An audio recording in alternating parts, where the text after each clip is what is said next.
Good morning. I'd like to call the Ways and Means Committee meeting to order for June 2nd, 2022, 9 a.m. Madam Clerk, please call the roll. Alderman Boyd. Alderman Vaccaro. Present. Alderwoman Howard. Alderwoman Spencer. Alderwoman Boyd. Present. Alderman Oldenburg. Present. Alderwoman Middlebrook. Present. Alderwoman Evans. Present. Chairwoman Davis. Present. 6 present, you have quorum. Thank you. We have no minutes that we'll approve this morning. I'd like to go ahead and acknowledge that for Board Bill number 1, dealing with our 2022-23 annual budget, is before us. Our budget director, Paul Payne, is on this call, as well as representatives from the mayor's office, Chief of Staff Jared Boyd, and Director of Operations Nancy Cross. We have basically 3 departments before us today, and I think this will give us an opportunity to understand some things that we've talked about in passing, but probably could give more clarity today, and also give the public more understanding on operations for expenditure of funds. That's very critical. I know many times we are accused of not spending money, but most people don't know that's not our task. We are legislators. So we'll continue to express that and help the public have a better understanding. Madam Clerk, could you do me a favor and email the SLDC and CDA representatives that they may come on early. We may call them and ask them to be prepared at 10 o'clock, just in case. Will do. Now, our first presentation will be done by the Refuse Department. Todd Walterman will make the presentation. Todd, are you ready? Todd's ready. Can you hear me? Yes, sir. Oh, well, that's a great start. That's a big start. Yeah. All right. I have my boss, the street director, Bethany Williams, here as well. So if I say anything foul or bad, she'll be sure to correct me. Well, committee, thanks for your time. Chairman, thanks for hearing me out. Trash has been a wild, crazy subject over the last year. And we're trying to put it together. I think the first budget item, we talk about a little bit of labor. On my staffing, we swapped out a couple positions, a clerk and a route foreman, to hire a couple of GIS specialists to help. So we use data in refuse instead of just going out and doing our job every day. And we've had them on board. The first one came on board on Valentine's Day, and that's given us an opportunity to use data and try to do some dynamic trash pickup. We rolled that out over the last week or so. We're going to get complaints, but we're going to adapt and adjust. The data is a good start, but as you know, data has problems. There's flaws, there's little hiccups, but I've been around a while and we're going to adjust. We got to give this a few weeks to go. So that's about all I have on staffing, is swapping those 2 positions out. I'm grateful for that. I had 2 on board. One just left to go get married. I'll hire another one here shortly. Moving on, the next big hit in the refuse is the increase for disposal of the trash. I'm sure that you noticed that big number. So our 20-year contract expires the end of this June. And so we went out and did a short-term contract. And because it's short-term, our prices are going up because it's only 1 year. And the reason it's short-term is because we're in a very dynamic time now. Gasoline going to $5 a gallon is going to definitely have an impact on recycling and all that. So I think we'd be nuts if we signed up for a 20-year deal right now while we have all this movement going on. So we're going to take this next year and use our data and realign things. So that's a $1.9 million increase. We go from 6 million to 7.9 for an annual cost to deal with our recycling, our solid waste, and our yard waste. Having said that, being around a long time, we have been very weak on education for recycling. You know, we rolled a program out in 2010, over a decade ago, and we have not adequately funded the education and, if you would, maybe training of our citizens. A lot of citizens try hard, but they don't know the right way. And in the end, if the material doesn't come in the right way, it's no good at the MRF, you know, where they separate it and it winds up going to a landfill. So that is probably one of the weakest link in my budget right now. And I'm just talking to Nancy Cross, the director, and she said that they're working on some other avenues to try to find some of this money. But I would look forward to working with Brightside, who is our outreach group, and coming up with $1 million to fund some serious outreach for recycling. And let's see how it works. That's not in my budget, but that's a goal that I think we're all working toward. The only other negative kind of thing is metal has soared, gone through the roof. So the price of our dumpsters have gone up, you know, about 70, 80%, sometimes 90. I think it'll balance out a little bit here. Paul did put some extra money in to keep up with our truck purchases. That went up, but we really didn't get any extra money for our cans. But I understand we're going to work on a little capital money and try to supplement that. Other than that, we're pretty status quo. We need labor. We need to hire people. We need to fix some of our compression in our salaries. But we're ready to continue on with the budget as presented. Ty, could you do me a favor and highlight your 1010 category, the difference between the previous year and this year? Certainly. So when we go through 1010, the staffing number is the same. We get down to facilities and grounds. That's 5238. You'll notice an increase there of about 15,000. We asked for another 50 because that's where we buy our materials to repair the carts and cans and stuff, and those prices have gone up. So we'll be a little pinch there.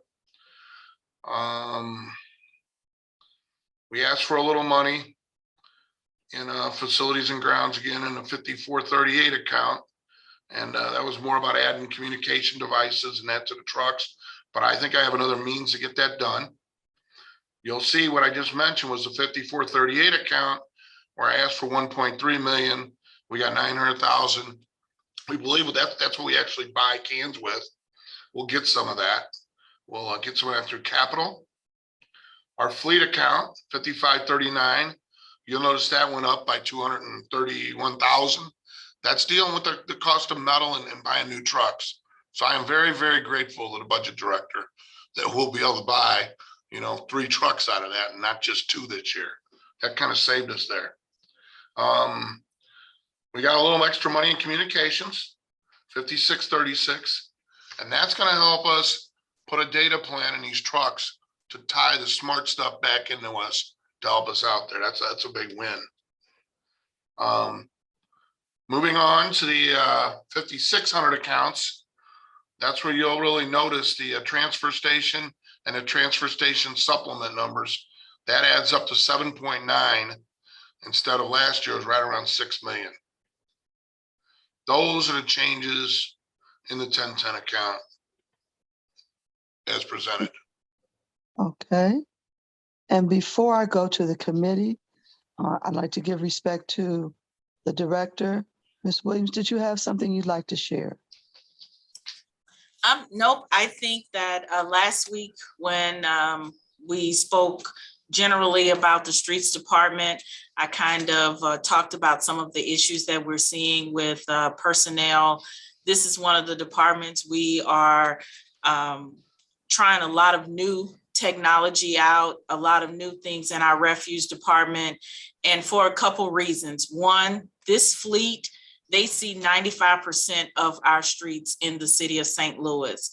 probably more than any other fleet that we have that we utilize outside of our police force vehicles. So not only, so this was a good place for us to start with some of the technology and trying to collect data and being more data driven than we have been in the past. This was the best fleet. So we are seeing some increases in, metal costs and things of that nature. But I think Todd has explained where some of our struggles that we're dealing with.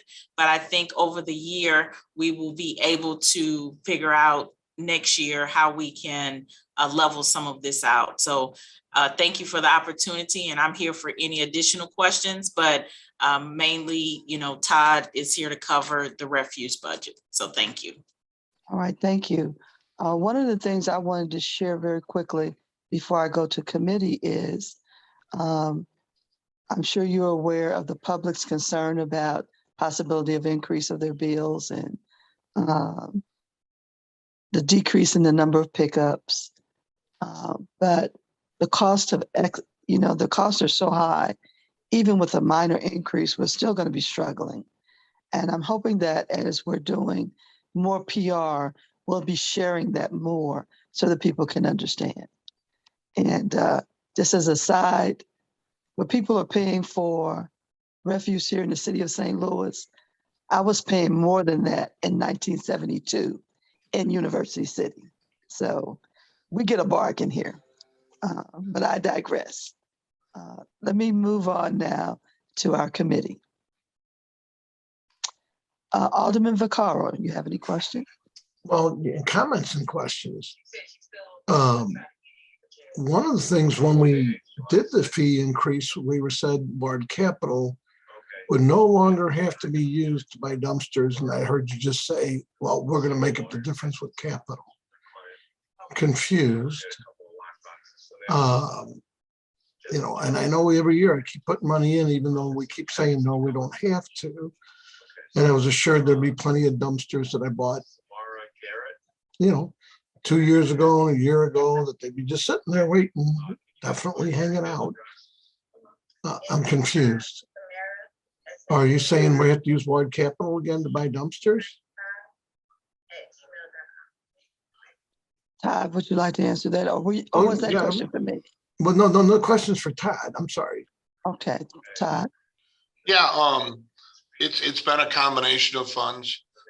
You're right. In 2017, there was the fee increase where we went from $14 a month to $17 a month. And in that appropriation, there was set aside $900,000. And that money is still used to buy cans. That fee has not changed. That money has not increased. However, the cost of cans has increased. So that $900,000 remains there. And I got to tell the budget director, he did a very fine job of that. When we were in the committee meeting back then, it was very defined that we were going to have a trash task force and we were going to put this money to help supplement these cans. And so that carries on today, but the fees haven't gone up. Therefore, that $900,000 hasn't gone up. Last year, we spent about 1.2 million on cans. So it is supplemented by Board of Alderman ward money a little bit. Now the issue is it's doubled. So this year we're going to need $2 million or so to buy cans. And as long as we're talking about cans, I'm getting off the budget thing a little bit, but we have 1,600 cans on order that we need to get out in the alleys right now. I know you have rotten cans, so the rest of the board, please understand, we're short of staff. We have a contract with BPS to deliver these to the alleys. They're being manufactured now, and we're going to start rolling these out over the next 6 months. We hope to be caught up. Sorry for the getting lost there, Chairman.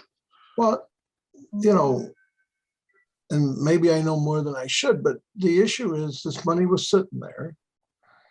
Why wouldn't these cans have been bought a year, 2 years ago?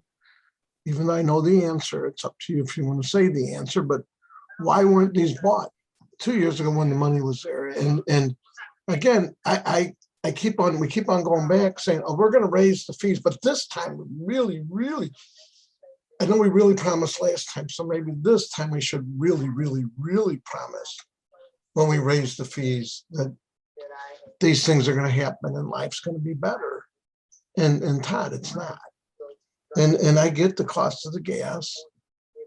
You know, I'm very aware of the roughly $1,000 a day now in extra gas fees to pick up the recycle on a separate run. I'm aware that these trucks only get 4 miles to a gallon. But what was the reason why we didn't order the cans a while back? Alderman, I didn't catch the last part. What about a while back? Well, why didn't we order those cans a year or two ago? Oh, Alderman, Jeremy, I spend every nickel you give me, okay? It's an annual thing. So we get $900,000. We spend that every budget year, okay?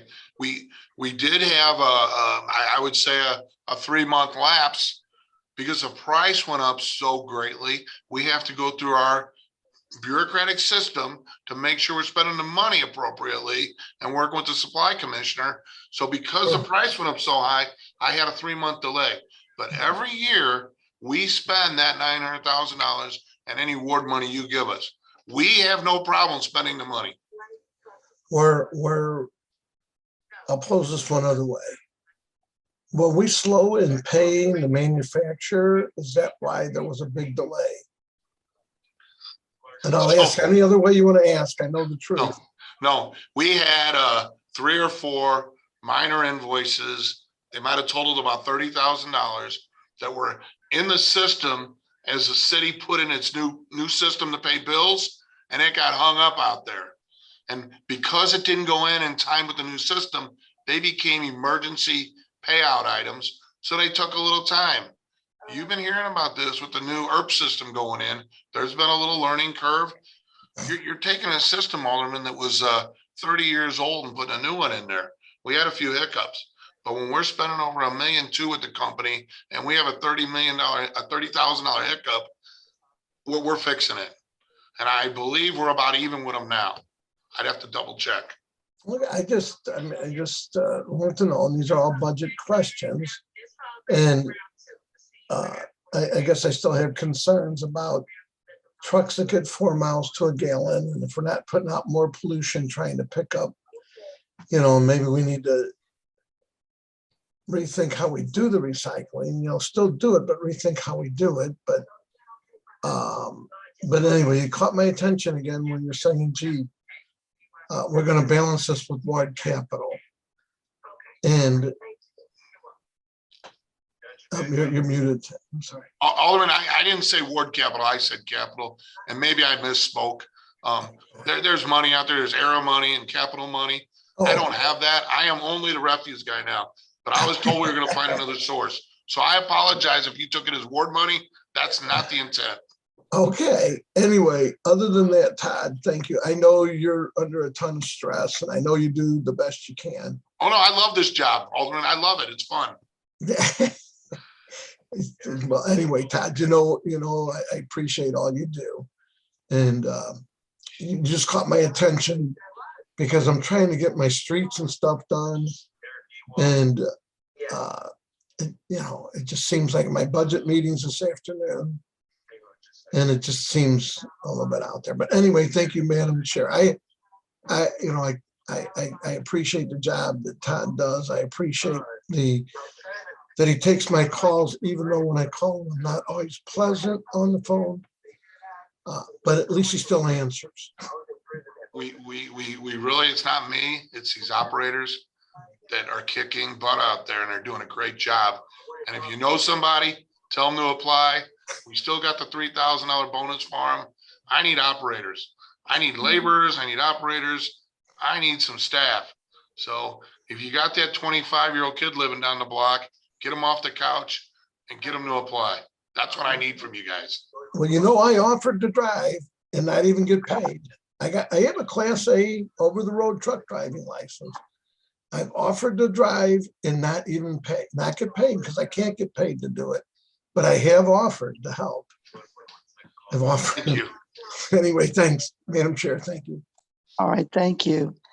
Before I go to the next alderperson, Paul, could you do me a favor, and so that the public will have a clear understanding?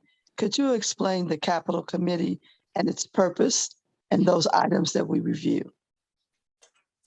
Sure. Good morning, Madam Chair and members of the committee. Yeah, the capital budget is allocated by a committee recommendation that which I chair, and members of Madam Chair is a member, Alderman Oldenburg is a member, and there are members of representatives from the Board of E&A as well. And what we do is we review with departments, the Board of Public Service, all the capital needs throughout the city, and we try to prioritize those based on the need. And as Mr. Walderman had indicated, there are often a lot of needs. The needs out are much greater than the funds available. Fortunately, in this budget, we've got a little bit of allocations there. In the years past, when we've had recessions and such, we've had to cut back on capital. That's usually capital is the first thing that suffers when we have cutbacks. But this year, everything's fully allocated. Now, we do hope to have additional capital later this fiscal year, depending on the end of results of the current budget. One of the sources of the funds, the capital, if you remember from my presentation, is half of any operating surplus. So that would be possible. There's also, we have a number of sales taxes which fund as sources of the capital fund. And so all these revenue sources are monitored. And if funds become available over and above what's already included, now you do have a capital budget that's before you in Board Bill 1, but if the funds become available over and above what's included in that budget, then we can come down later with an appropriation and appropriate that, similar to what we did this year, where we had a combination of ARPA funds as well as surplus general fund monies. And we did a significant capital appropriation just this year. So that's how it works. And we make a capital committee makes a recommendation to the Board of E&A. Of course, any appropriation has to be approved by the Board of E&A, and then it goes to the Board of Aldermen for final approval. So that's how that system works. And so hopefully we'll have an additional capital fund appropriation later this fiscal year. Okay, thank you very much for that. Our next alderperson is Alderwoman Howard.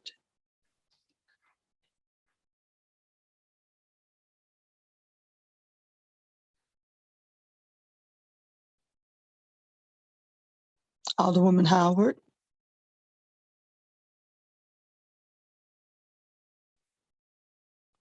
Alderwoman Spencer. Thank you, Madam Chair. I apologize, I jumped on here about a minute or two late. And so Todd, when you were describing on the front end of your presentation, some of the technology that the refuse department is now using, I missed the front end. So if you could give a summary again, just maybe even a little more detailed about what that technology looks like, who we've employed to kind of deploy it and kind of help us understand a little bit more about that. I think it's great. I want to commend you for putting data in our refuse collection. We have an enormous problem with illegal dumping. It's probably the #1 complaint that many of us on the board receive. It's a health issue. It just spans so many different facets of city services. So if you could help us understand how that's going to be improved and what kind of a little more about the technology that we're using, I'd appreciate it. Okay.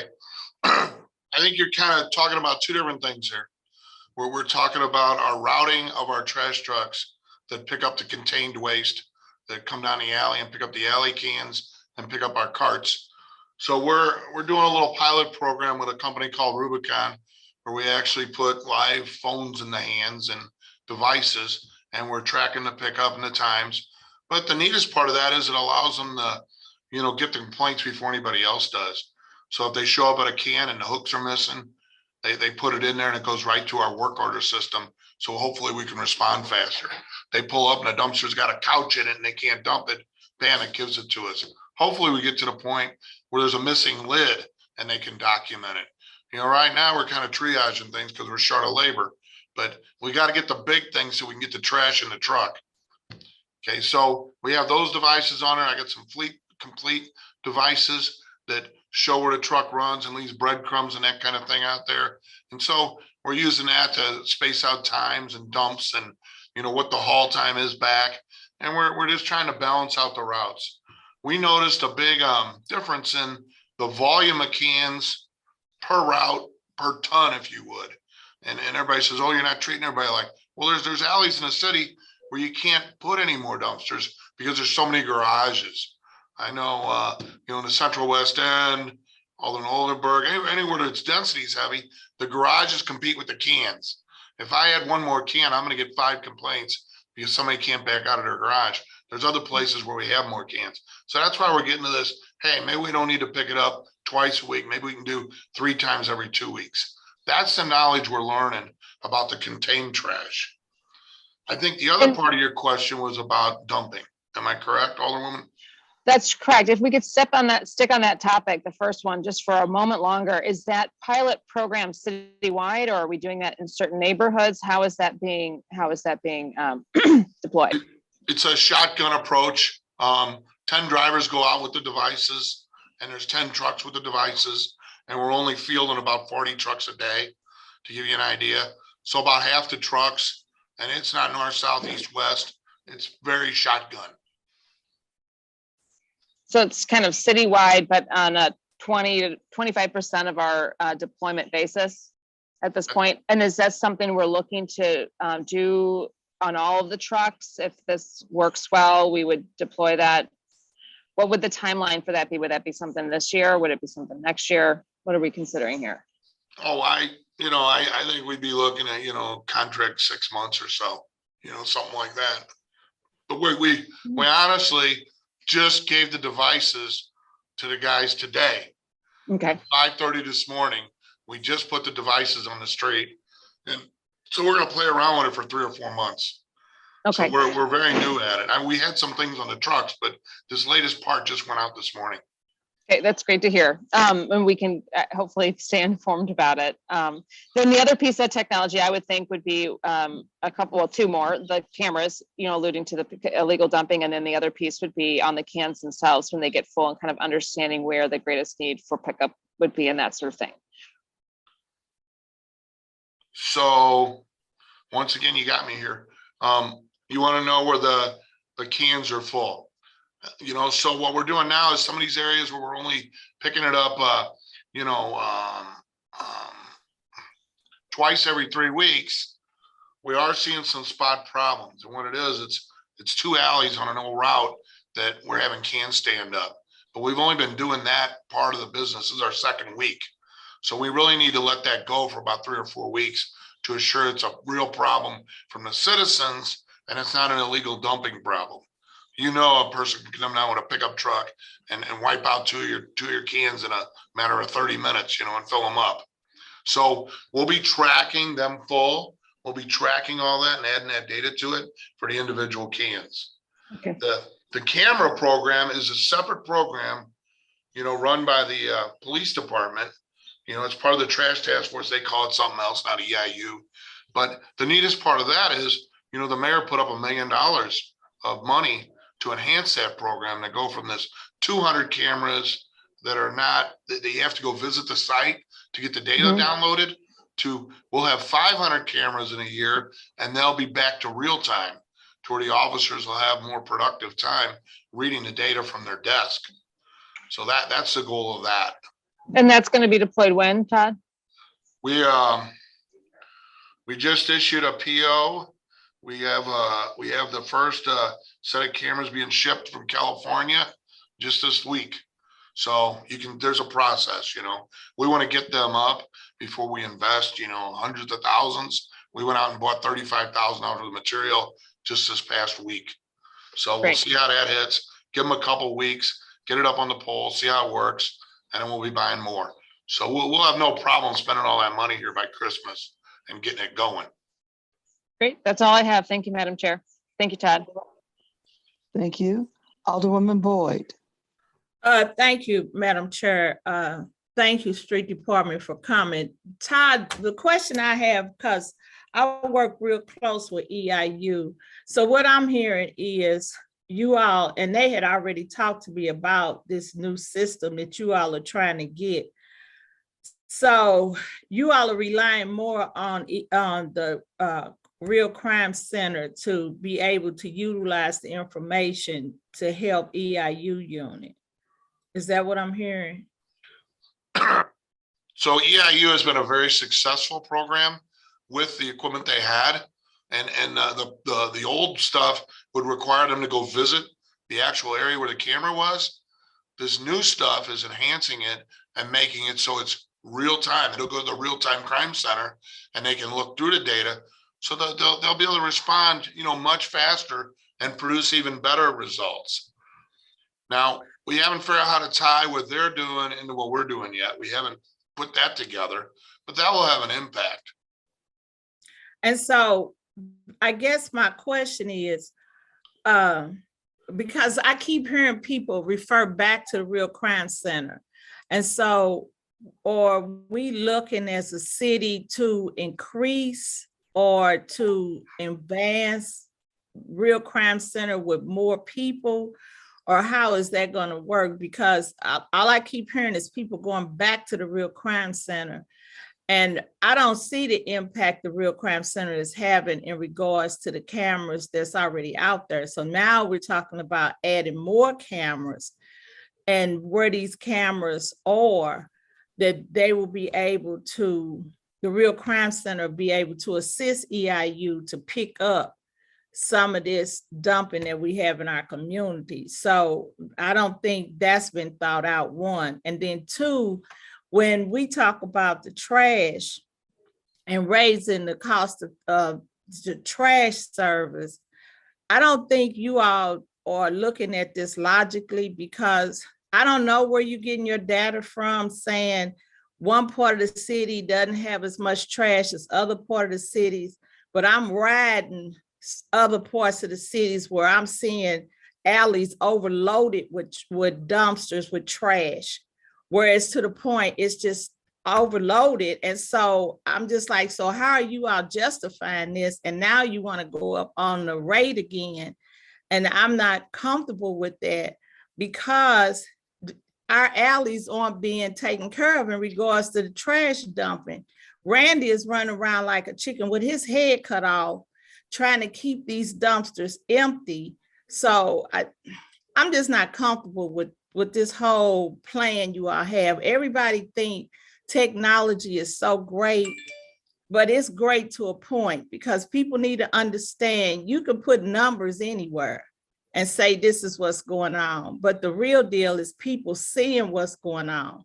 So I don't think you, Beth, the mayor are getting these calls for service, but trash cans totally overflowing. Nobody's emptying the trash, and people are trying to maneuver where they're gonna put their trash.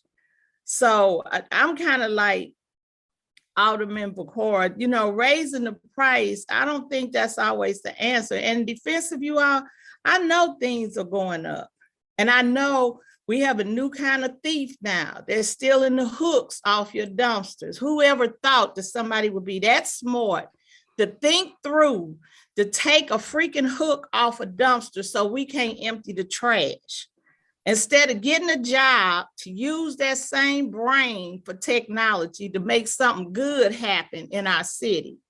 But I'm just not comfortable with the raising prices. And I understand what you all up against, but we got to do better with the trash emptying. Because when I tell you I got alleys, trash is everywhere. And it's not Randy's fault. I'm not gonna put it on Randy, because if you call him, I was in La La Land, and I thought when I called him, he just targeted me. But Randy is taking care of a whole city. Any older person calls, he follows up immediately. So I just think we need to rethink that, and I'm just not comfortable with that. But thank you all for what you all are doing. So thank you. If I could speak, Madam Chairman. Could I ask you in your presentation, Director Williams, if you could explain more about the operations of EIU and this relationship with the Real Crime Center, I don't think it's clear to most. Go right ahead. Gotcha. So first, I want to make sure I point out, I am not aware, the city, the mayor's office is not aware of where this is coming from, that we're looking to increase the cost. That has not been on the table. That has not been in any of our discussions. So we are not aware of where this is coming from. So it's important. I just want to put that out there. And if somebody can tell me where they're getting it from, please let me know so that we can address that and, address that question or that concern. But I want to make sure that it's perfectly clear that is not an objective of the mayor's office or the streets department to look at increasing fees. We are trying to figure out how we can do with the funds that we have and still get the job done.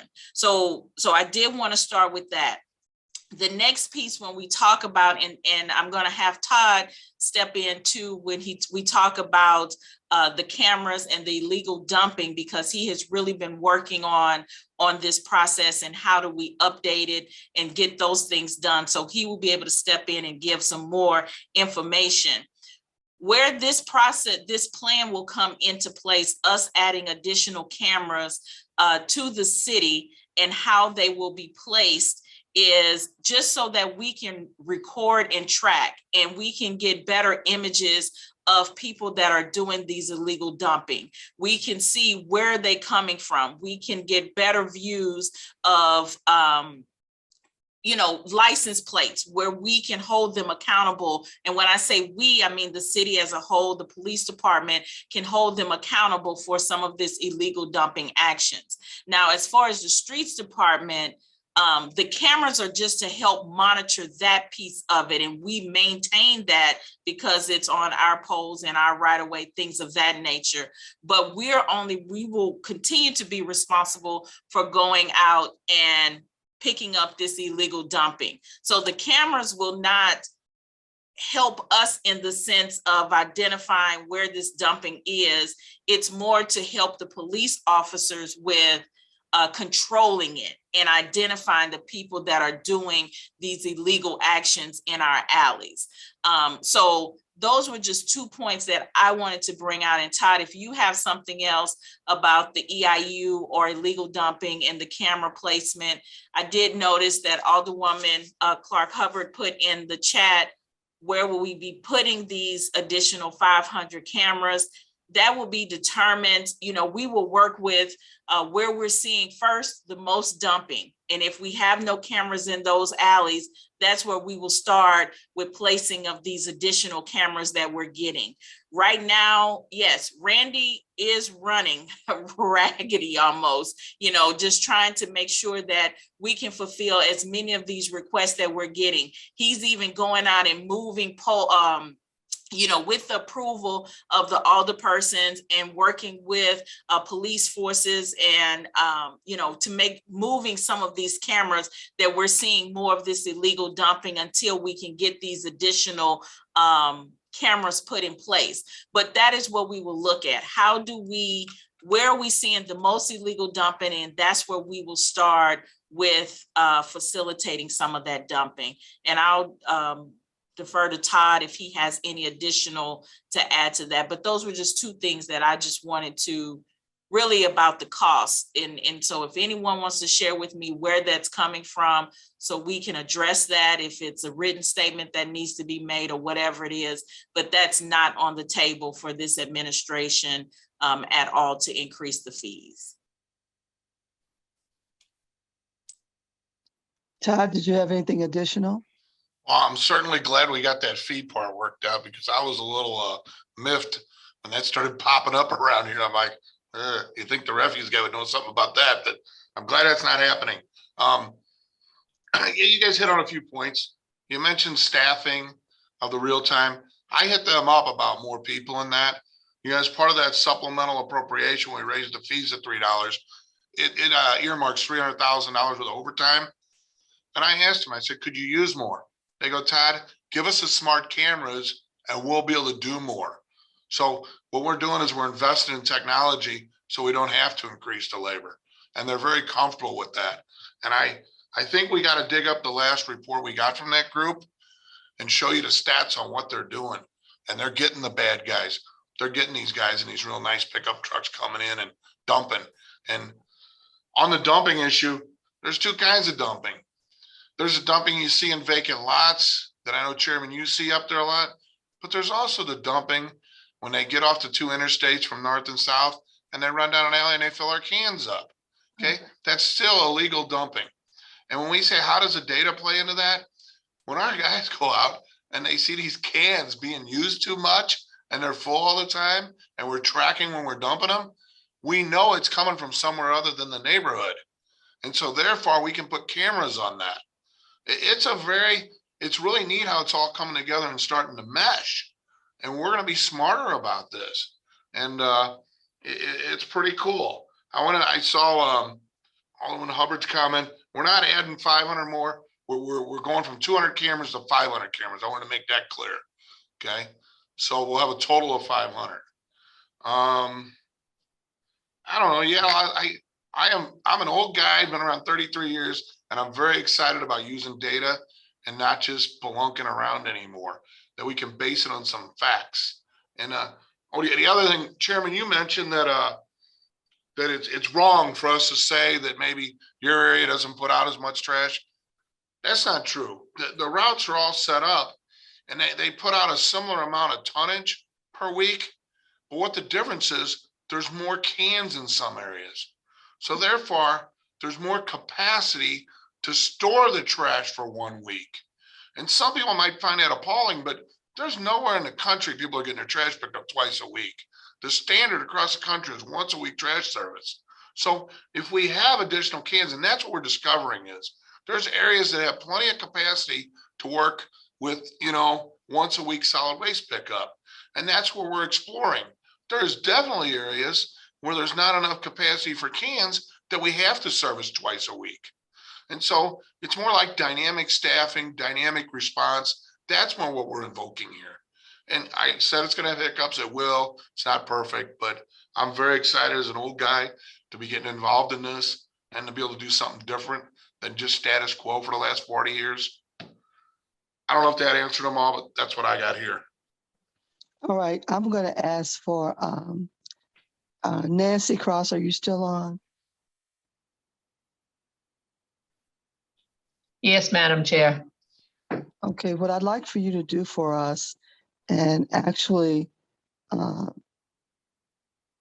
think it's important for everybody, could you have the Environmental Investigative Unit, EIU, provide us with the last reports that they had put together based on their the number of people that they had convicted, and the report was so thorough.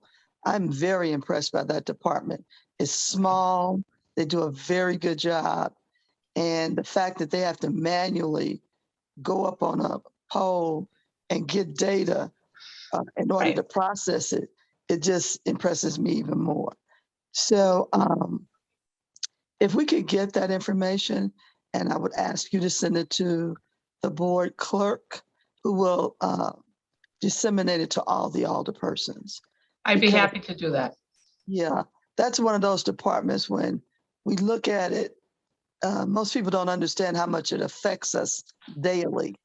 And having the additional assistance, instead of climbing up on the pole and all that, actually having that data available, even to pull up in an instance, and also the visual where someone could be looking at someone dumping and we could get police service immediately while they're there. So this is a huge plus. We have got to send a message to people that we are not a dumping ground. So I'm glad we had a good conversation about that.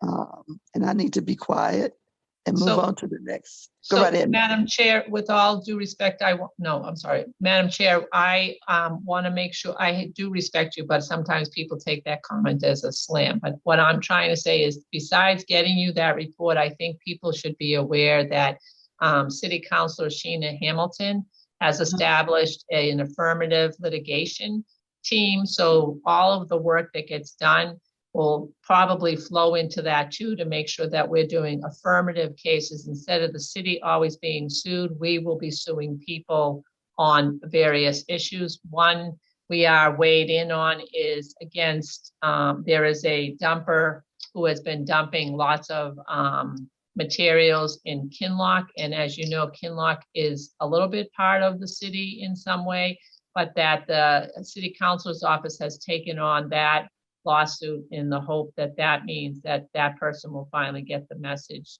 to that the day is, it's over.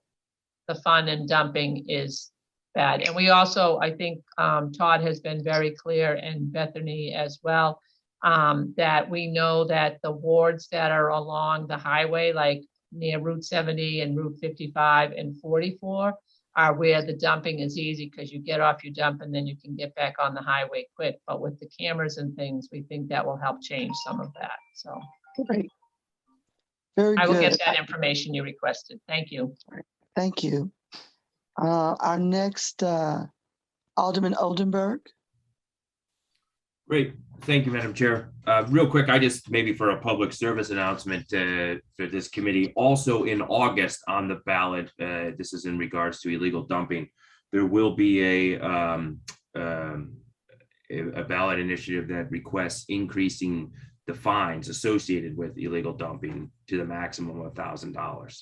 So that's important to make sure that we tell our residents and constituents to get out there and vote for that one. It's specifically isolated to just trash dumping, so no building code violations or not. So I do want to remind this committee to remind others and spread the word that that's an important charge for us all to that's part of this equation too, and that's going to be helpful also. I mean, I think over 650 charges the city councilor's office brought forward in that 2021 report. So that's a lot. They're making a lot of progress on that, and we have to keep on that. So I'm glad that's captured the partnership and the working together here with the refuse division and the police department and the EIU. That leads my second question is around Todd. You mentioned that there is some data that Rubicon has that we've been able to decipher from Rubicon's short engagement thus far. Is that something you can elaborate on? I think you mentioned maybe, and it might have been just an example, but I heard that data can tell us that it might be better instead of twice a week pickup, that we can do it 3 times every 2 weeks. Was that a data point from Rubicon thus far, or was that just you thinking where the data might lead us? No, we kind of hamburger helper that together. That was, we did a can survey about 4 years ago. Yeah. So we believe we know what the volume of cans of each type were out there. And we put that into a gallon size. And then we took the historic data of what that route's been producing. I see. And we compared the 2 of them. So okay. We take that, we enhance that, we've actually physically changed 45 routes, about half of them. And I don't personally believe they're all going to work the way they are, but we got to try it. So that's why I keep saying we're going to have some failures, but it's going to work out, and we will fix the failures as they happen. And those 45 route changes, that is from the refuse division gleaning from the data thus far from Rubicon, or is that just that you're looking at that can survey and the other stuff that you've evaluated already? It's pre-Rubicon data. Okay. Yeah. Okay. Yeah. But we envision the Rubicon data also helping us with more proficient and efficient trash pickup and routes, specifically routes, right? Or also with can survey and can placements as well. Both of them. We haven't given our routes an honest look in 2 decades or better. Okay. So that's where the Rubicon thing's going to kick in, is balancing routes. Looking at drive time, wheel time. You know, look at how many streets we vacated and alleys we closed, and we're working off something very old. And I'm going to tell you what, when I got here a year ago, it was embarrassing to bring a new employee in and hand him our route when it looked like it was made with crayons. Okay. So we're getting state-of-art maps built. That's something my GIS guys are doing now, my new staff, and it's helping out. It's helping the newbies become good employees. Good, excellent. And then I didn't see in this budget book, how long does that Rubicon contract go, and do we envision extending that? And was that part of this? Was that part of this operation plan? Yeah, this is just a 3-month program, and then we'll go from there. I notice my boss has her hand up, Chairman. Oh, I'm sorry. Go right ahead, Director Williams. No problem. I just want to make sure, I think that we have had a lot in the past week that has launched in the refuse department. Sure. And so when we talk about some of this data that we're seeing, this is from our GIS specialist that Todd has been working with, that we have hired permanently full-time. He is a city employee. So the whole bit with high yield and low yield routes, identifying where we should look at possibly collecting once a week pickup service and twice a week, all of that, and looking at the route maps, all of that's starting with our GIS specialist. Okay. Rubicon just pretty much launched today. So that's a whole different piece. We are in a 3-month pilot program with them. And once we get the information and evaluate the outcome of that, then we will determine if this is something long-term that we will move into a full-blown contract with. I see. Okay.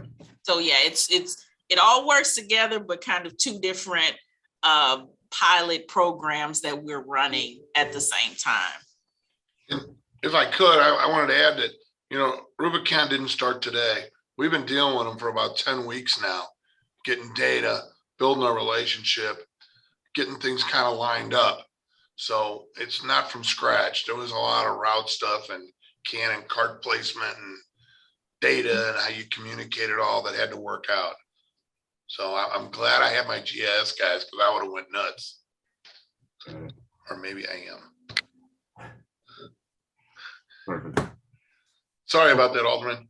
No, you're fine. That's fine. I really don't have any further questions, Madam Chair. I would just say I do appreciate that both Todd and Bethany being here and understanding that this is a very sensitive topic to a lot of residents, right? They come hell or high water, taxpayers think it's their God-given right to have their trash picked up anytime it starts getting a little bit over the brim of the dumpster. And I think we all know the reasons why. I think people are hesitant around that, the health concerns that come if trash sits too long. And I know you get all that. But that is what drives a lot of these questions, is that it becomes disheartening to residents when they see that trash sits for a couple of 3 days. And I get that it can do, and it's not creating an incredible health risk issue, but that it's an issue that probably is the second amongst the most complaints I get around public safety. And I would argue that trash, and ensuring it gets picked up is not only a public health issue, but it's a public safety issue too. So I'll just kind of leave it there, Madam Chair, and Todd, Bethany, I appreciate you guys. Have a good day. All right. Thank you. Todd and Madam Director, I know that we received a map. I want to say maybe, I don't know, maybe a week or 2 weeks ago, that showed some data points on pickup in different areas of the city. And what I wanted to ask, hold it up right there. Actually. Okay, yeah. One of the things that I wanted to suggest to us as alderpersons, this is the first map. This is not anything that we shall put in stone at this moment. And it is and this one was done in-house. And I know a lot of people have problems with any contract work. So do you know how often we'll receive, because it's informational as you're moving forward to make decisions. Do you know about how often you'll send us out? When you make changes, you have to give them time to go. And Right. so our changes aren't going to happen but every month. If we don't run 3-4 weeks, we're playing with ourselves. We get a holiday every month now. Okay. So you're going to get them weird weeks in there and all that stuff.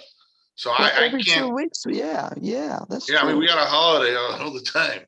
So, you know, if I don't know that we'll be able to provide them every month, but we're not going to make a lot of changes weekly. Okay, I don't know, Bethany, you have something else to say? I don't know. Yeah, we're very new to this. Okay, we're willing to share, but we don't want to put a bunch of false information out. We want to put the best facts we have as we're moving forward. yeah, and that's kind of how I viewed that map when I received it. There's no reason for me to put it out to the public.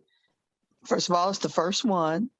And then secondly, you need to have an opportunity to massage this new process and have something more firm as how you're going to be executing. So I thank you for that. I'd like to move on now to Alderwoman Middlebrook. Thank you, Madam Chair. I have no questions. All right. Alderwoman Evans. Thank you, Madam Chair. I have a couple of questions, and it's dealing with the cameras. Is there a way that we can get a list of the cameras that's in our specific wards? So we're dealing with a police matter here, and I'm not the guy, right? I think what I'd like to do is hook you up with the IU and have them sit down with you and go over what you're doing. I know a lot of times they don't want to publicize their covert stuff and that. I'd rather have them work one-on-one with you. If that would work, I would reach out to McIntyre's the guy that runs that division now. What's his name? Mike McIntyre. Mike. Anyway, he's in charge, and I would send him. My plan would be is I send him an email and ask that him or his ace reach out to you and sit down with you as an individual and go over what's going on in your ward. Is that okay? Yes, that would be fine. Also, dealing with the trash, and I know the drivers of the pickup trucks, they see firsthand the dumping that's going on. Do they relay that information back to the office or whatever, or is their job just to pick up the trash and that's it? That's exactly what we want Rubicon to do, okay? These devices we sent the 10 people out with today are iPhones. And when they see the issues, they're gonna point them out. First of all, we're concentrating on our operational issues of messed up cans, but we hope to get them to the point where they can immediately identify the dumping spots.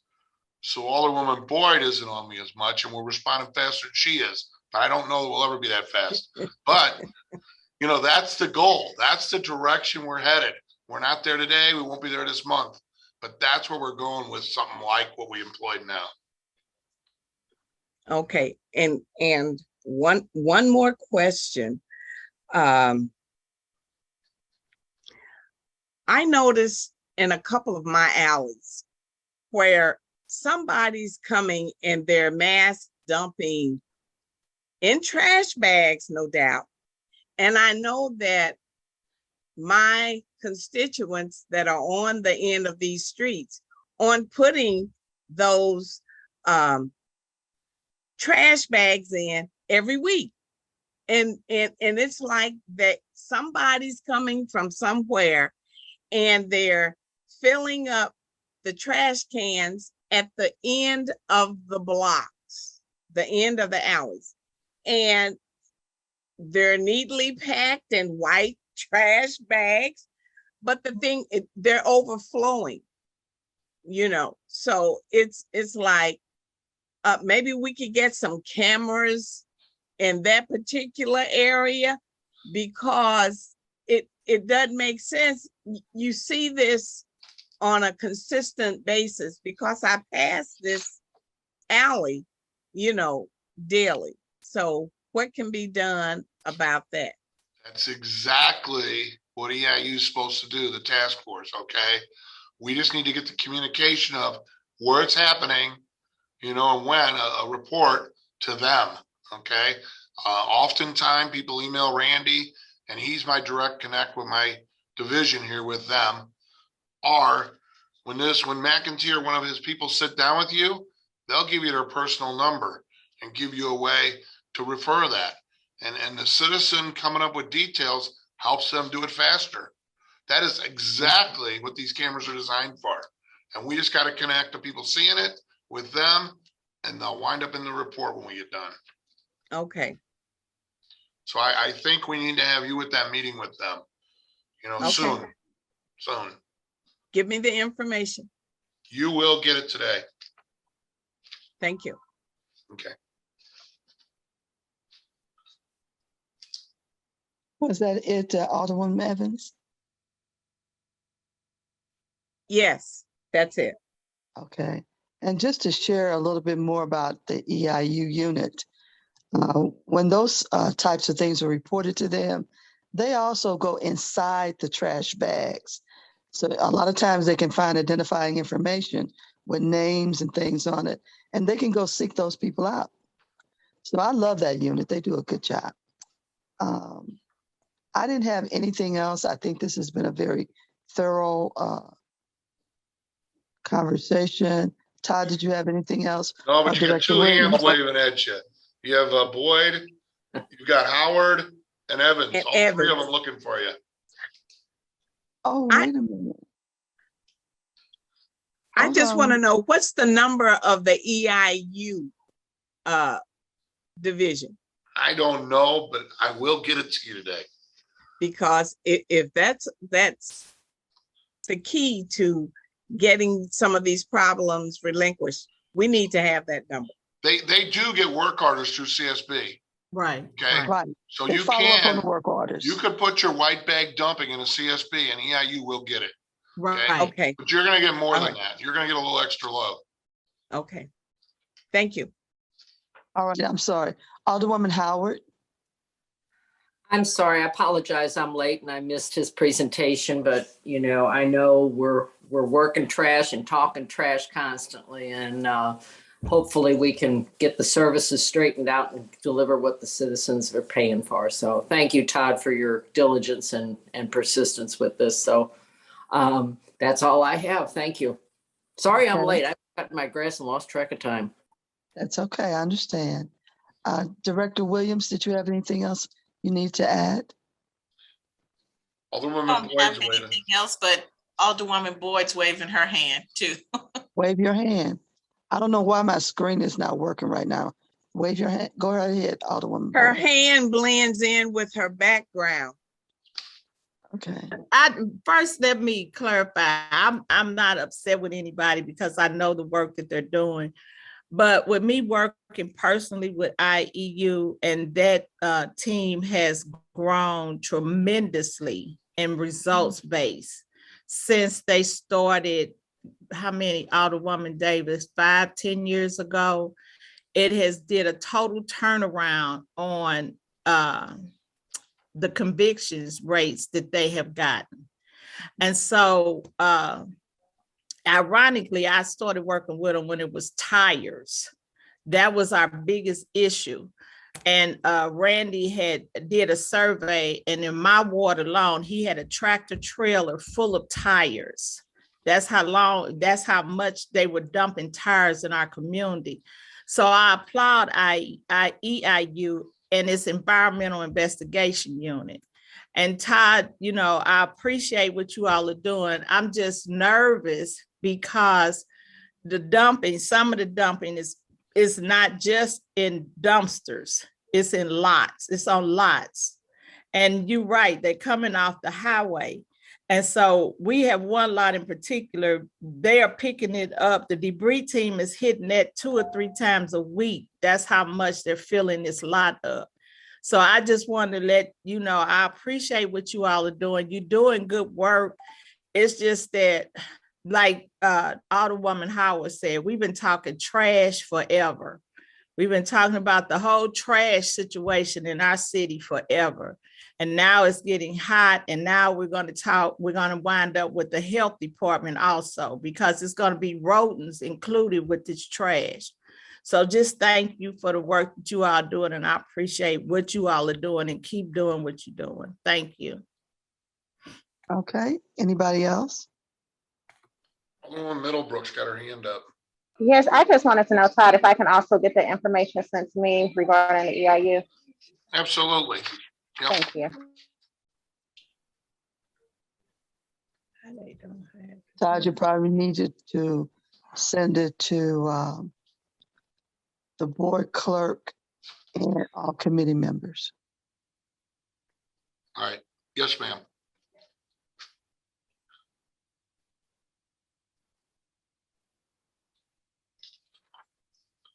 Okay. Director Williams. I just want to say once again, thank you for this opportunity. This has been my first time with the Ways and Means and going through the whole budget process. So I think personally, as a new director, I've learned a lot.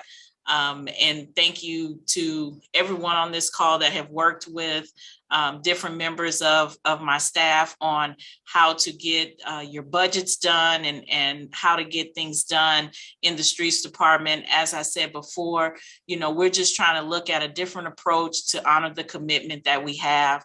And we may never see the day that we're back at full capacity. So we have to think outside the box on how we get our commitments done to the citizens of St. Louis. And so we just ask for a little grace and time. And thank you for all the emails. It just lets us know where we're falling short and where we need to focus on some areas. And so as we look at making changes and how we can make this city better when it pertains to street services. So with that, I say thank you. And if you have any other questions, you know where to find myself, Todd, Kent, or Jamie, that we can address your questions. Thank you. All right. Thank you all for your presentation. We do appreciate it all today. Thank you. Okay. So let me see what I got here.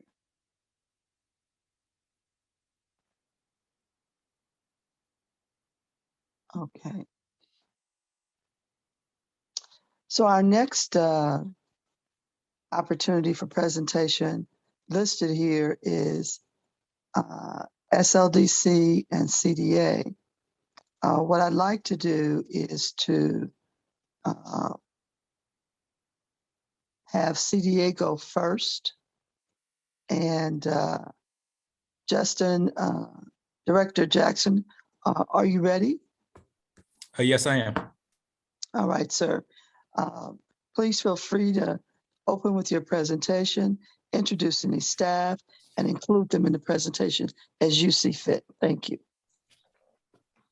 Okay, thank you, Madam Chairman and members of the Ways and Means Committee for allowing me to speak today. It's just me today. I have other staff that are committed to other items right now at the moment, so it will just be me.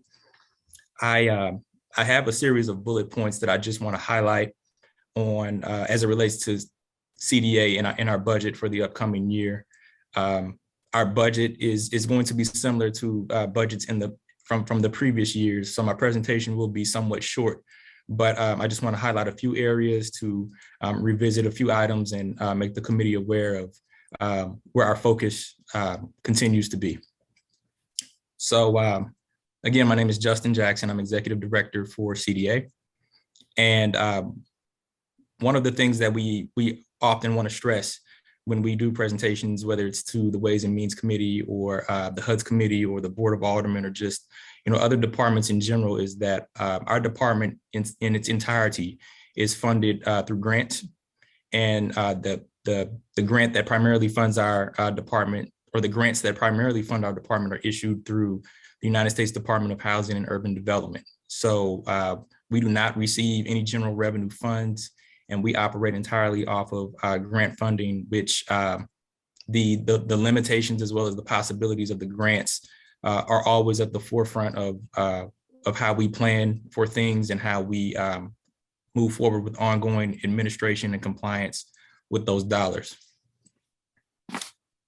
So as we operate annually, we operate on a calendar year from January 1st to December 31st every year. We do not operate on a fiscal year, but we are mindful of the fiscal year budgets that other departments, the city itself, and even our federal funders operate on. But, for us, as we carry out activities in the community, the overwhelming majority of our contracts are on a calendar year basis. So that's the overall aim of our department.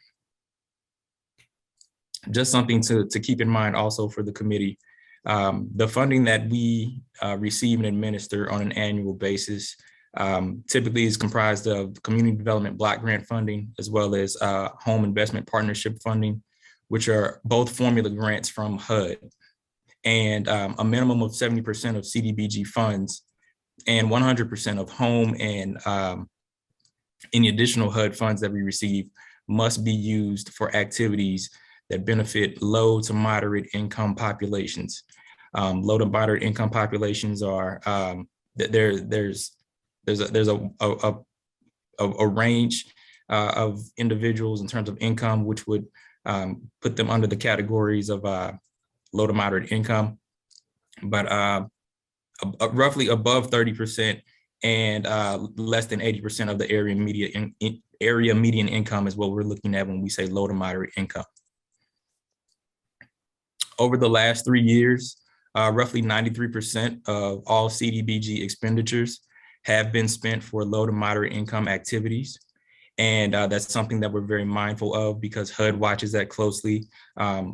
Other committees watch that closely, and we are often held accountable just in terms of are we reaching that low to moderate income population within the city.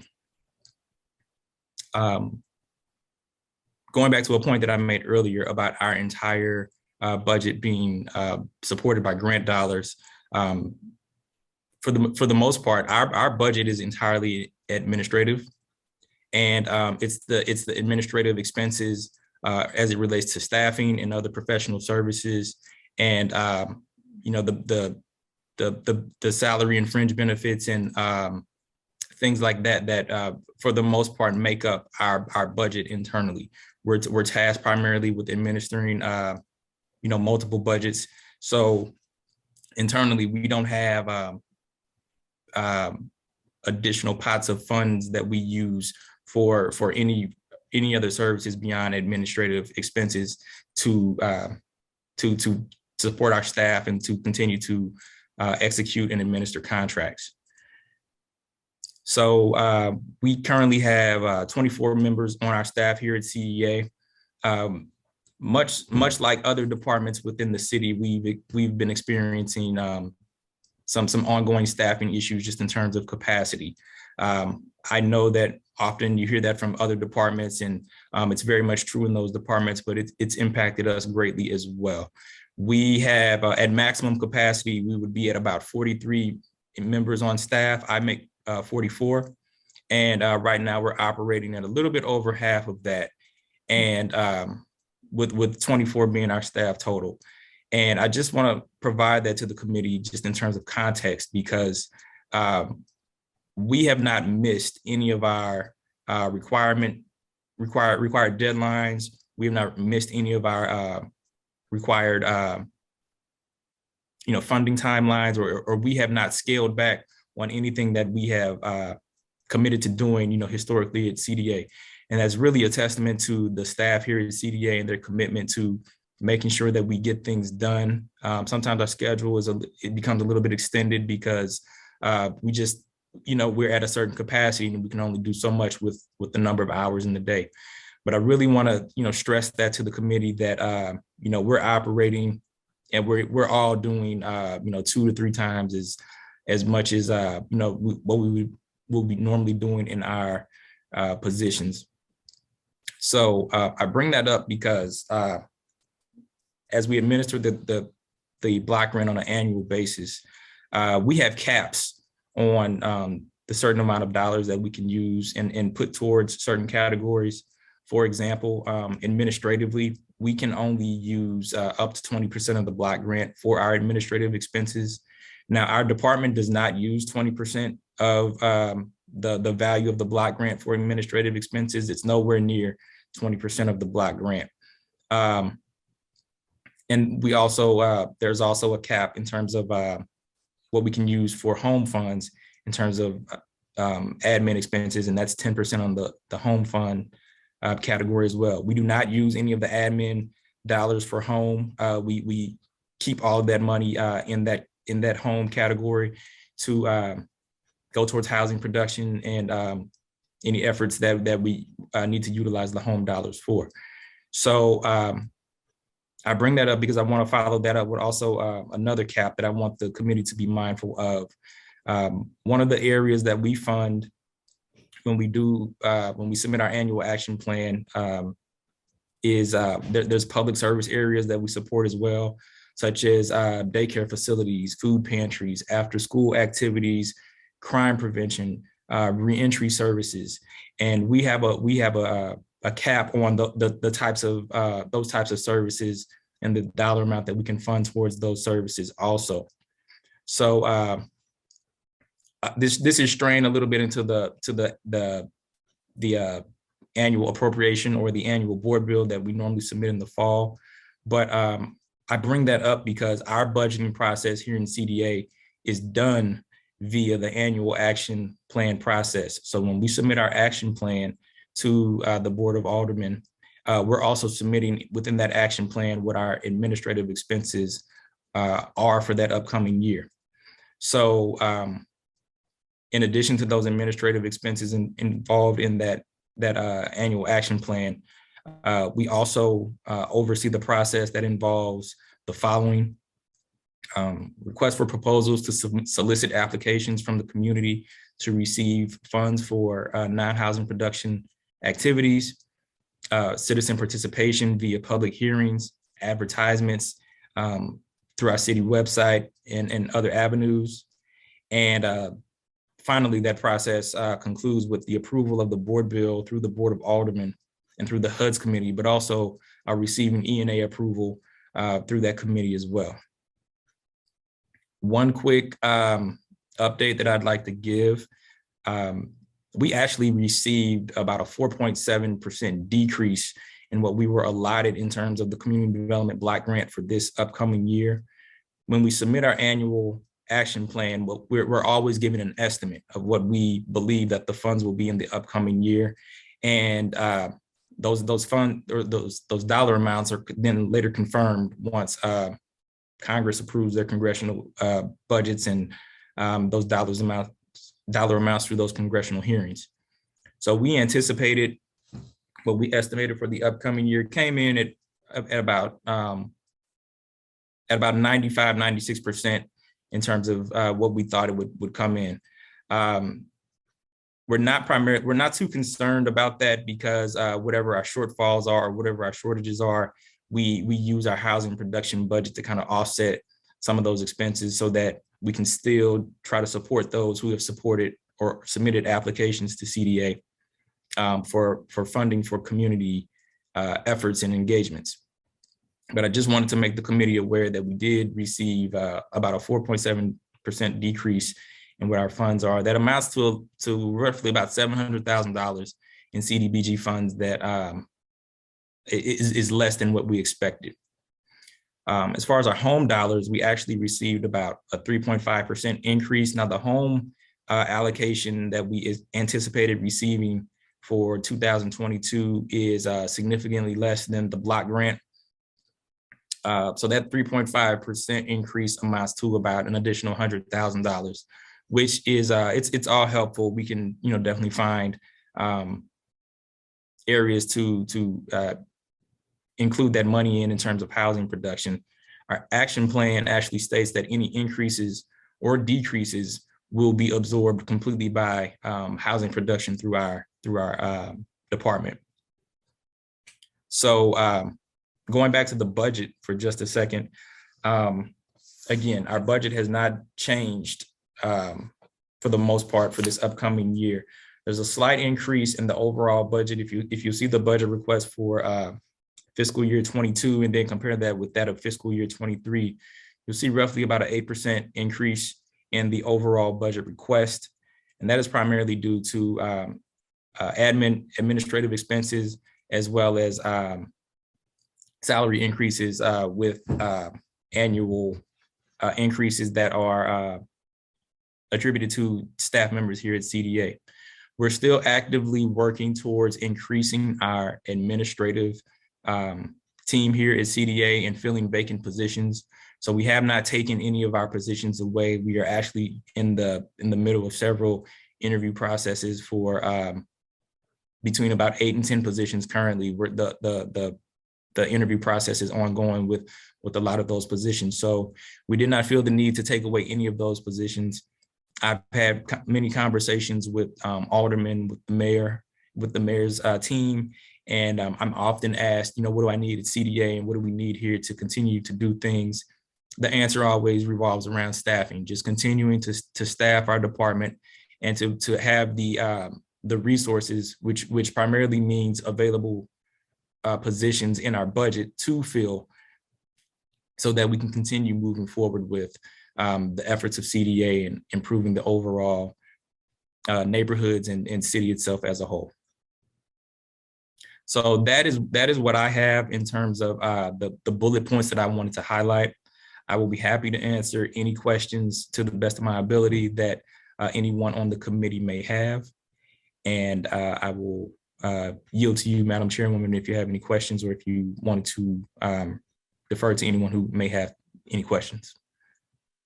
I thank you very much, Director. And what I'm going to do is start with our committee, for those who would like to ask questions. Let's start with Alderman Vaccaro.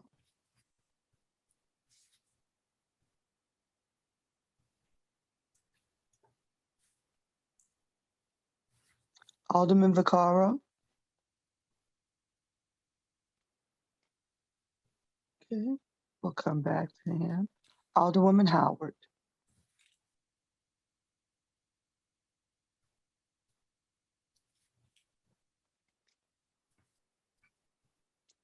Alderwoman Alderwoman, you're Howard. muted.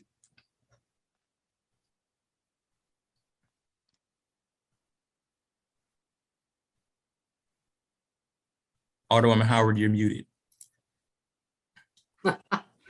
I said, it's nice to meet you. Same here.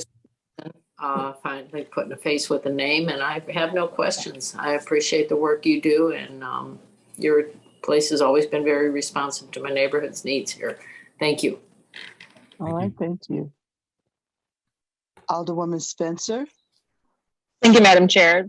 It's nice to meet you, Director. I echo the gratitude from the Alderwoman from the 14th and appreciate your work. I have no questions as well. Thank you, Madam Chair. Thank you. Thank you. Alderwoman Boyd. No questions. Okay. Alderman Oldenburg. No questions. Thanks, Madam Chair. Okay. Alderwoman Middlebrook. Thank you, Madam Chair. I have no question. Alderwoman Evans.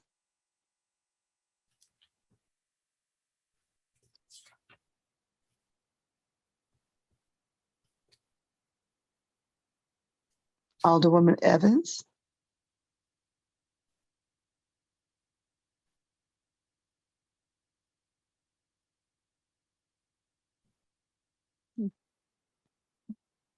Okay, let's go back. Alderman Vaccaro.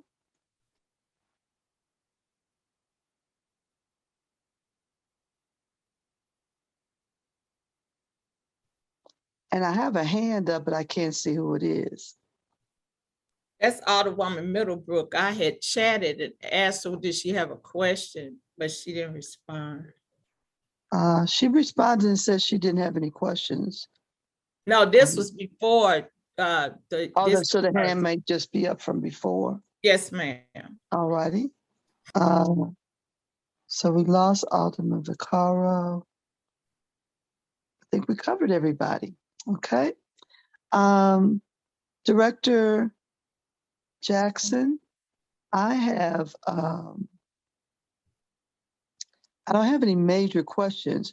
What I would like for you to do is, I took a note here. Could you give us a little bit more explanation?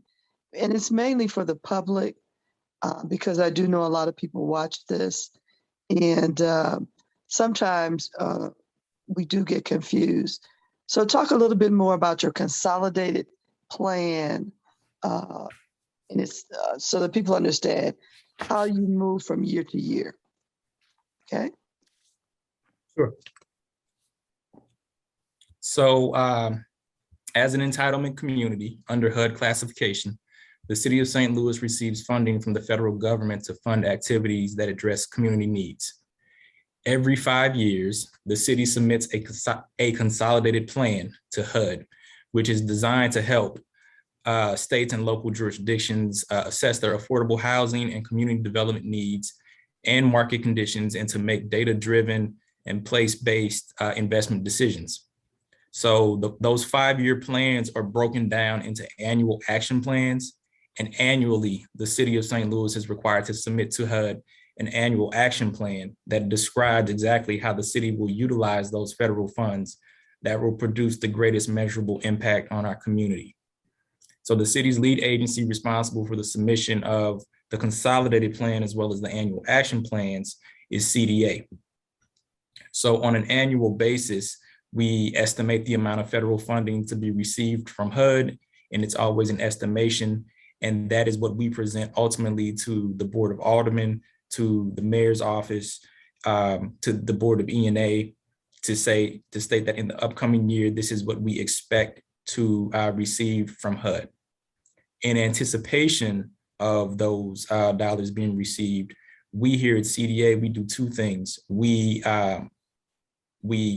conduct an RFP process, which is specifically for our non-housing activities that we can support with the block grant. And those are activities such as public services, economic development, public improvement, interim assistance, and certain types of planning and rehabilitation activities. So we get that process started prior to submitting the actual action plan to HUD. After we have submitted the action plan to HUD and have received approval through the Board of Aldermen as well as HUD, we then carry out the second part of the activity of CDA that we primarily fund, which is the housing production end. Our housing production award that goes to the community is what we refer to as a NOFA, a Notice of Funding Available. And this is the avenue through which we produce housing. So when we have housing opportunities available for developers for residential construction, we issue what's called a NOFA to make the public aware of those funding opportunities. So that NOFA and that non-housing RFP, those are our two primary funding opportunities that we administer through CDA. So if anyone in the public is watching, if you have an entity, we don't administer funds directly to individuals, but if you have an entity that does work in the community with a nonprofit organization, you'll want to be very much mindful that we do allow the opportunity to issue funds to organizations such as yours, as long as your activities are for the benefit of low to moderate income individuals, and as long as they meet HUD national requirements and are meeting HUD eligibility standards, and that your costs are reasonable. Anyone looking right now, you can always go to the City of St. Louis CDA website, and you will see specifically some of the things that are associated with our RFP process, which typically occurs during the middle of the year. We have one upcoming that we'll be starting on in the next few weeks. As far as our NOFA process, we typically have a NOFA in the spring. However, I've wanted to do more with our NOFA process because we do have a lot of interest in the community in terms of first-time developers, minority developers. So we've actually expanded our NOFA and started to incorporate a second NOFA process that we'll be administering here at CDA on an annual basis. We're testing this out this year to make sure that we have the capacity to take that that on internally, but we will be having a second NOFA round in the upcoming months, specifically for, like I said, first-time developers and minority developers as well. In addition to those areas that we issue funding for, we also internally administer the Healthy Home Repair Program here at CDA, and that is a program for individuals who are of low to moderate income and they need repairs that are associated with their home. That is probably the most active and ongoing activity within our department on an annual basis. You know, we have a particular point in time where we issue the RFP and we make those awards. We have a particular point in time where we issue our NOFA and we make those funding determinations. But our Healthy Home Repair Program is 7 days a week. You know, it seems like all day, every day, and it doesn't stop.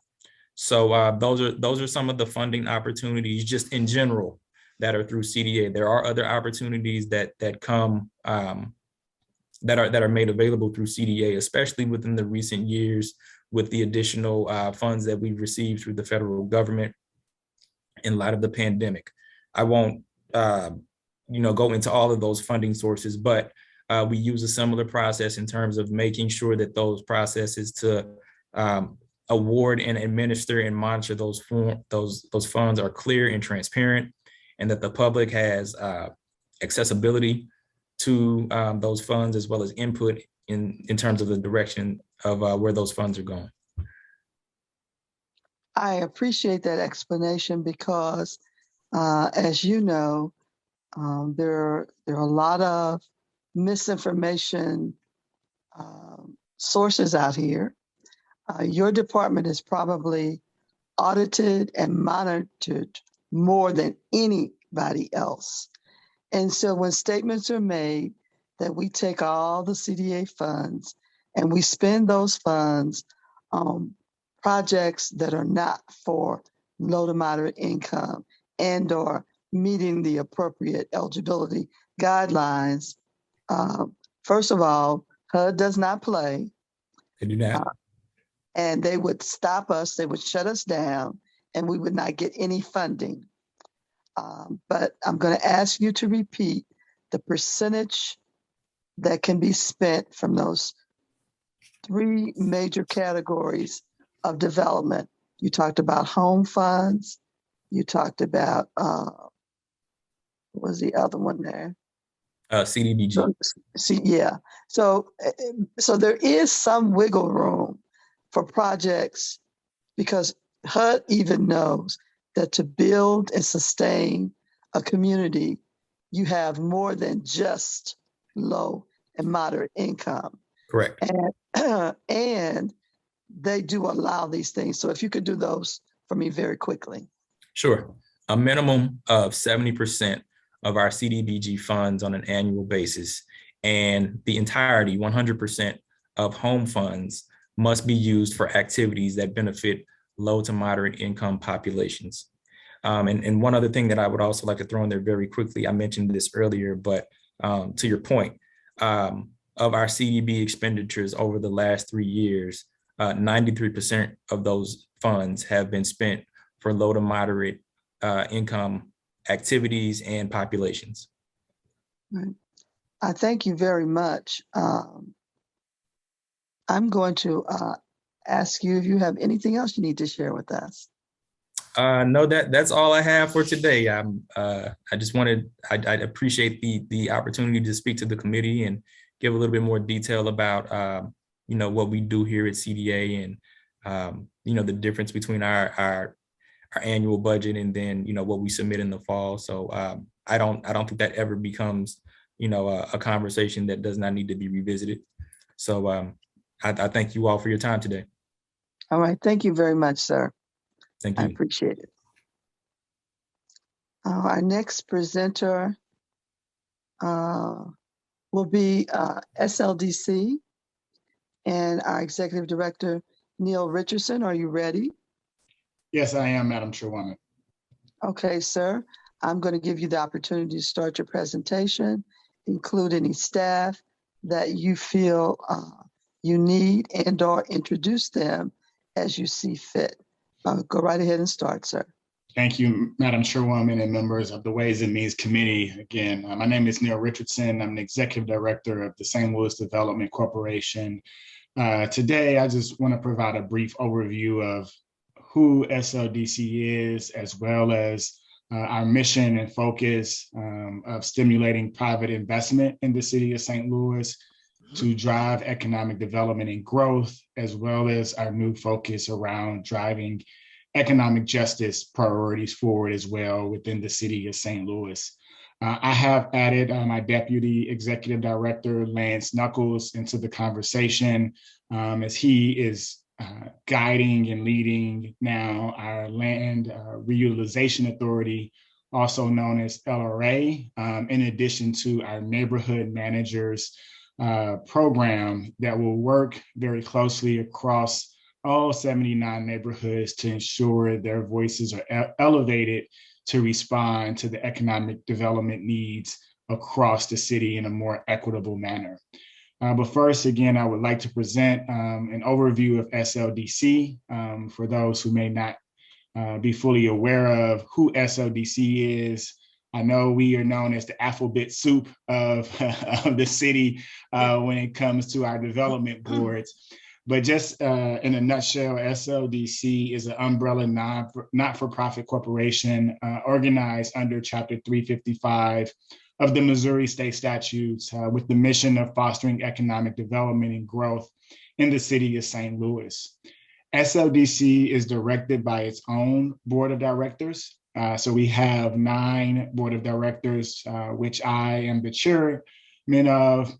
But then also we have on the board of directors, members from the Board of Aldermen. We have 2 seats. One is the chair of the Ways and Means Committee. So Alderwoman Davis has very well-versed in all things SLDC as she continuously attends our SLDC board meetings on a monthly basis and a very active participant to ensure that the best interest of the city is upheld as we move our development activities forward. And then Alderman Jeffrey Boyd is the other individual from the Board of Aldermen, as he is the chair of the HUD's committee. So the chair of the HUD's committee and the chair of the Ways and Means Committee have seats within the SLDC Board of Directors. SLDC actually supports the other cities' economic development authorities, such as the Clean Energy Development Board, the Enhanced Enterprise Zone Commission, the Industrial Development Authority, the Land Clearance for Redevelopment Authority, LRA, our St. Louis Local Development Company, LDC, which does SBA lending to support small businesses, Planned Industrial Expansion Authority, the Port Authority, as well as the Tax Increment Financing Commission. So all of those boards that I just mentioned that we have authority over actually does not have employees themselves. So SLDC provides and supports the staff for all of those development authorities across the board. We have just over 70 employees. To date, we have 72 employees at full staff. We have positions up to 80 employees full-time. We're currently expanding our part-time and temporary employee base to support some of our additional funding through the American Rescue Plan Act and other sources to ensure that we have capacity to be able to meet the need of getting those grants and other funding dollars out the door to the community in the most efficient manner. One of the things that I would like to focus on within this presentation today is our Economic Justice Action Plan. SLDC historically has been focused on keeping St. Louis in business. That was our tagline for really the last 40 years.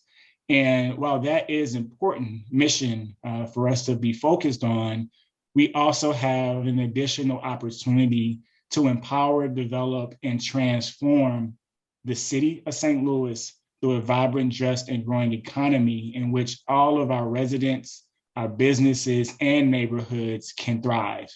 And so we've organized ourselves under 3 core pillars. The first is economic empowerment, which is really about providing economic opportunity for our small women, minority-owned business enterprises to have access to capital, to enter, grow, and scale in their respective industries, and also putting an emphasis on workforce development.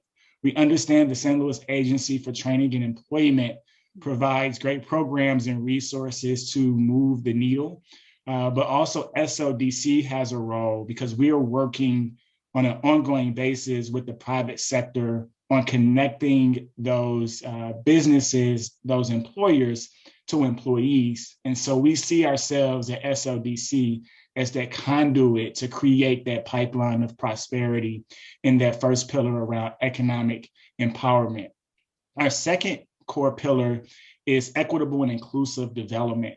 That's inclusive of integrating and incorporating an equitable incentive model. So SLDC will be rolling out in the fall of 2022 a new process, principle, and policy around how equitable development can happen in the city of St. Louis to ensure that we are creating economic opportunity and development projects that are driving equitable growth in the city, whether it's in our central corridor or downtown, but also in North St. Louis City.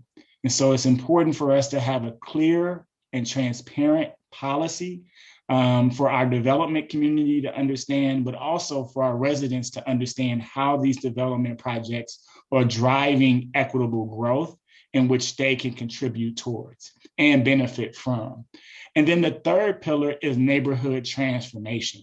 And that's really centered around our LRA properties, our neighborhood managers. And that's why I've brought in Lance Knuckles as our Director of Strategic Growth and Development, who's going to be leading those departments and really restructuring LRA to leverage the liabilities that people perceive as LRA properties into assets.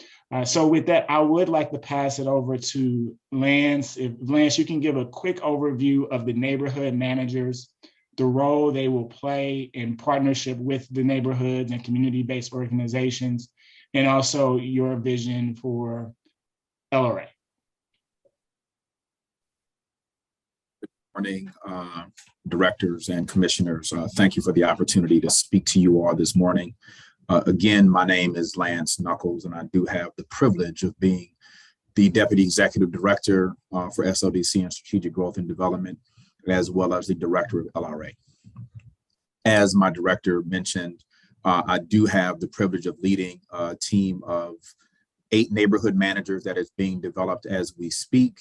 The focus of neighborhood managers are to really be a catalyst and a conduit to support neighborhoods actually activating their economic development strategies through the neighborhood planning process. We will be working in partnership with other city departments, more specifically PDA, streets, et cetera, to make sure that as neighborhoods are going through the planning process over the next 2 years, that we have support and staff focused on bringing the action to the planning process to be able to move forward and bring the resources of not only SLDC, but other departments across the city to help those development plans come to life.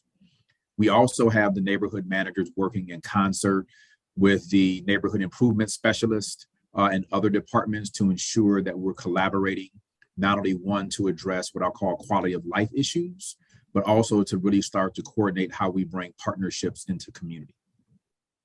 Additionally, the neighborhood managers will be focused on providing support to not only nonprofit organizations, but our CDCs throughout the city who are looking to lead and create economic development activity from housing to small business, mixed use development, beautification, and working to bring, again, the resources of SLDC and the strategy of our Economic Justice Action Plan to bear and how that lands itself in community. The other portion of the work that I have the privilege to lead as our Land Reutilization Authority And in our current moment in time, we're actually doing some in-house investigation on internal processes and practices. I have had some conversation with some of the members of the Board of Aldermen around a potential strategy of putting a pause on how we operate for a moment in time to be able to bring forward a set of strategies to reactivate in a very positive way our Board of Directors and how decisions are being made, to do a tour with all the Board of Aldermen to really understand what are some of the challenges and opportunities that exist in each ward, so that we might develop a strategy that can not only, one, activate assets that we have in our stewardship, but actually do so in a way that allows us to, one, remove properties that are damaging to our community or blighted, but also then proactively finding ways to garner and package those properties in a way that we can support economic growth and vitality. And so those are kind of the primary things that I'm focused on. Mr. Richardson, I think, may have mentioned another role that I have is being internal steward of supporting the deployment of ARPA funds as they come through CDA to SLDC. And so Alderwoman Davis or Chairperson Davis, if you'd like me to speak about where we are with some of those ARPA funds, I definitely can do that for you. Please do. Okay. So as you all know, Board Bill 2 was inclusive of the first round of ARPA funds that were focused on affordable housing and small business development. And so right now we have an active program that is live, the Small Business Grant Program, where we're providing up to $5,000 to small businesses. We currently have 968 applications in hand, with roughly about 156 of those that will be communicating disqualification based upon a number of things. But we're looking to move into sending grant agreements out to those businesses that are meeting the criteria within the next 2 to 3 weeks. And then the timing of getting those funds moved will be based upon the swiftness of each business returning that grant agreement, along with the financial banking information that they would need to provide us to make an ACH transfer. And so we're really excited about the partnership we've had with the libraries, the collector of revenue, and also the business license office to be able to not only get people prepared for this, but we actually feel like we were able to get a number of businesses who were not licensed at a moment in time to really get themselves licensed to be prepared to participate in the program. The other thing that some of you all may be aware of, yesterday, June 1st, we successfully were able to launch the application for the first portion of the $37 million North St. Louis Commercial Corridor Grant Program.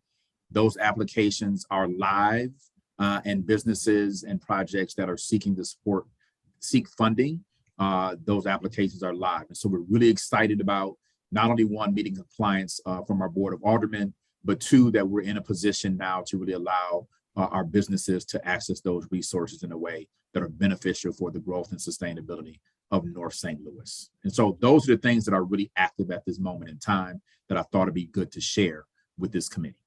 Yeah, and one last program that has taken launch as well is the Economic Empowerment Center at Sumner High School. So within Board Bill number 2, $1.5 million was allocated to SLDC through CDA for the establishment of the Economic Empowerment Center in North St. Louis City. And with this program, we're able to bring together the full resources of SLDC that supports small women, minority-owned business enterprises to create a one-stop shop, providing certification, compliance, training, technical assistance, and access to capital support for many of our small women, minority-owned businesses that feel disconnected to economic opportunities, specifically in the city of St. Louis.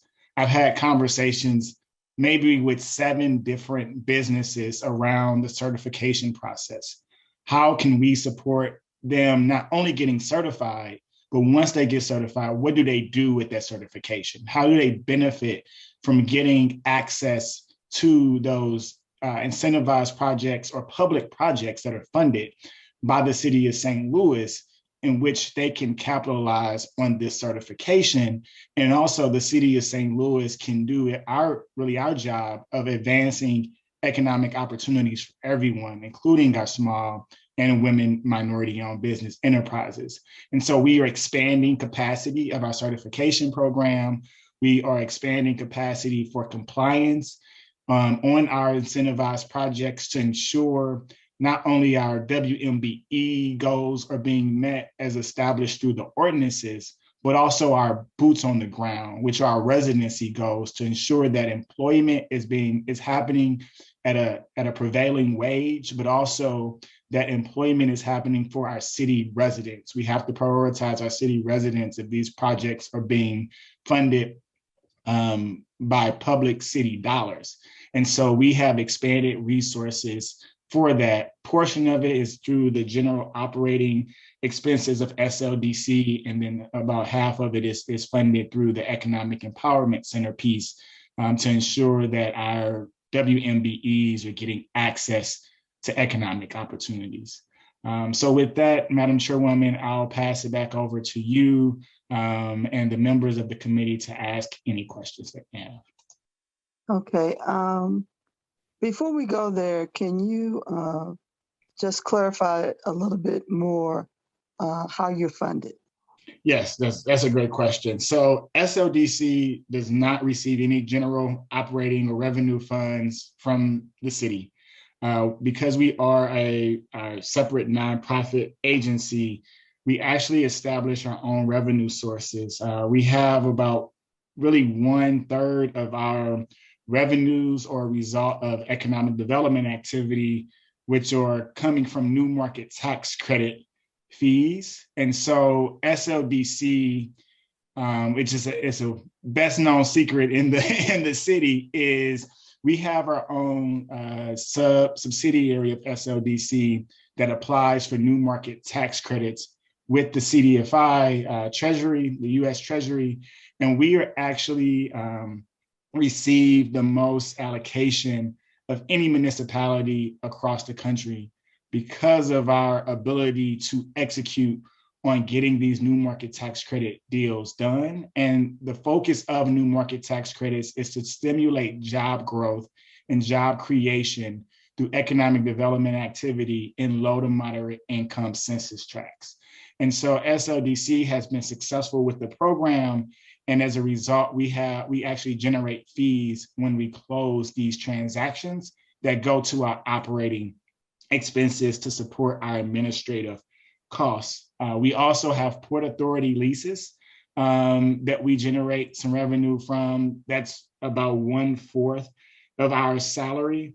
We do receive CDA and CDBG funds to support our LRA properties, our commercial and facade programs in previous years.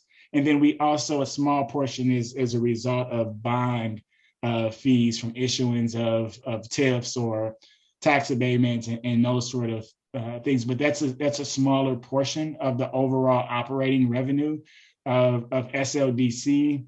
And we want to ensure that those dollars are really going towards advancing economic opportunities for our low to moderate income areas and leveraging those projects as a result. So that's been the majority of our revenues in previous years. Traditionally, our revenue ebbs and flows between $15 to $20 million per year. And then we have another $10 million in administrative costs that SLDC has among its almost 80 employees and other administrative fringe benefits and those sort of things. But then also we have now, as a result of ARPA, these additional funds that we've been now able to allocate for technology upgrades and those sort of things to ensure that as Lance is rolling out the new platform and program online, we can invest in technology that makes it more accessible for our businesses and residents to have access to the resources they need from SLDC. So that's really the fees and the revenue generation that we have here at SLDC. Does that answer your question, Madam Chairwoman? It does answer my question. And also, it also helps to clarify how some of our projects have been funded. When we talk about there's so much money being spent on development downtown or the Central West End or Midtown. So we have those different types of funding mechanisms to give support to a project.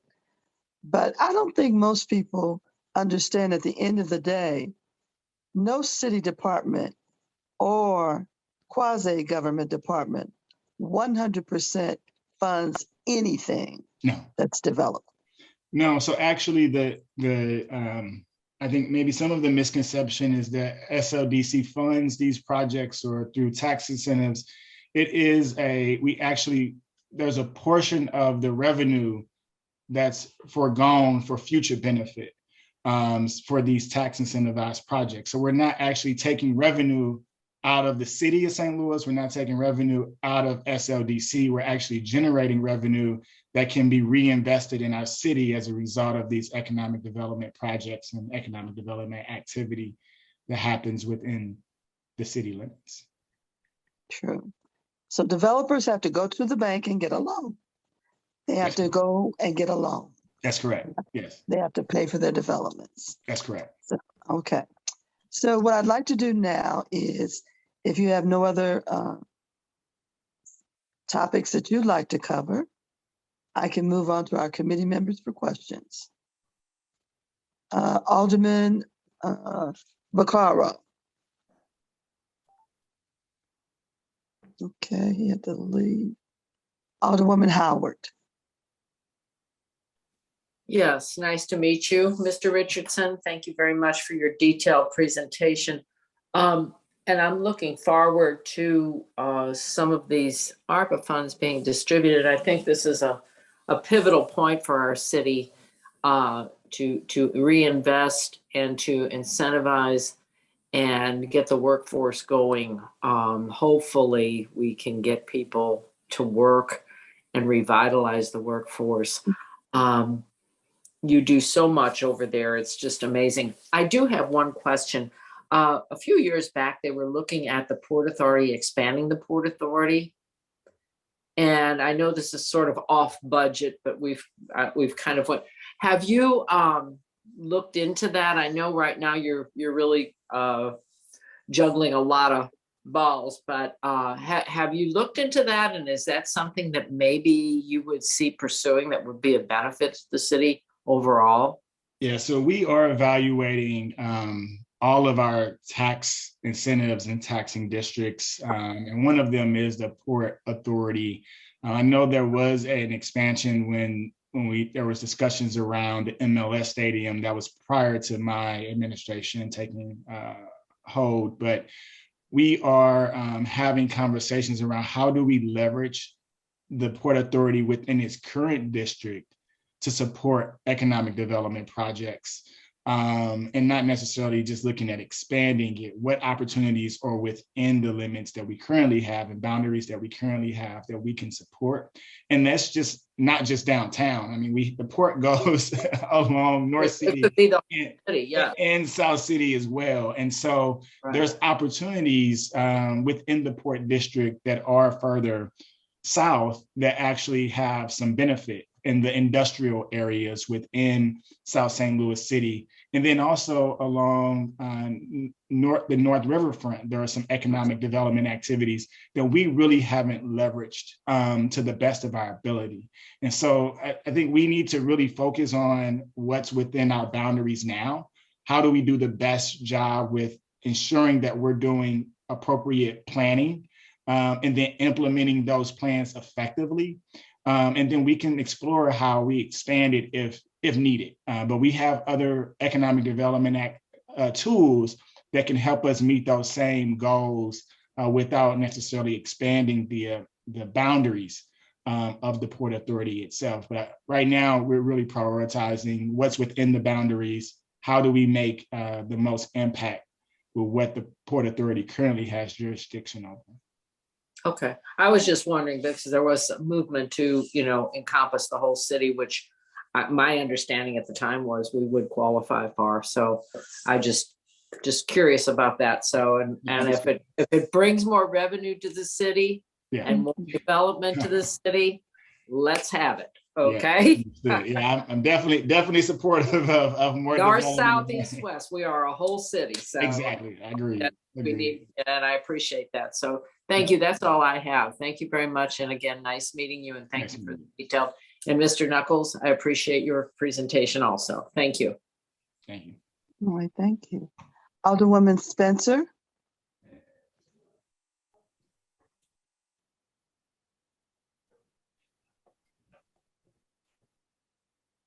Alderwoman Spencer.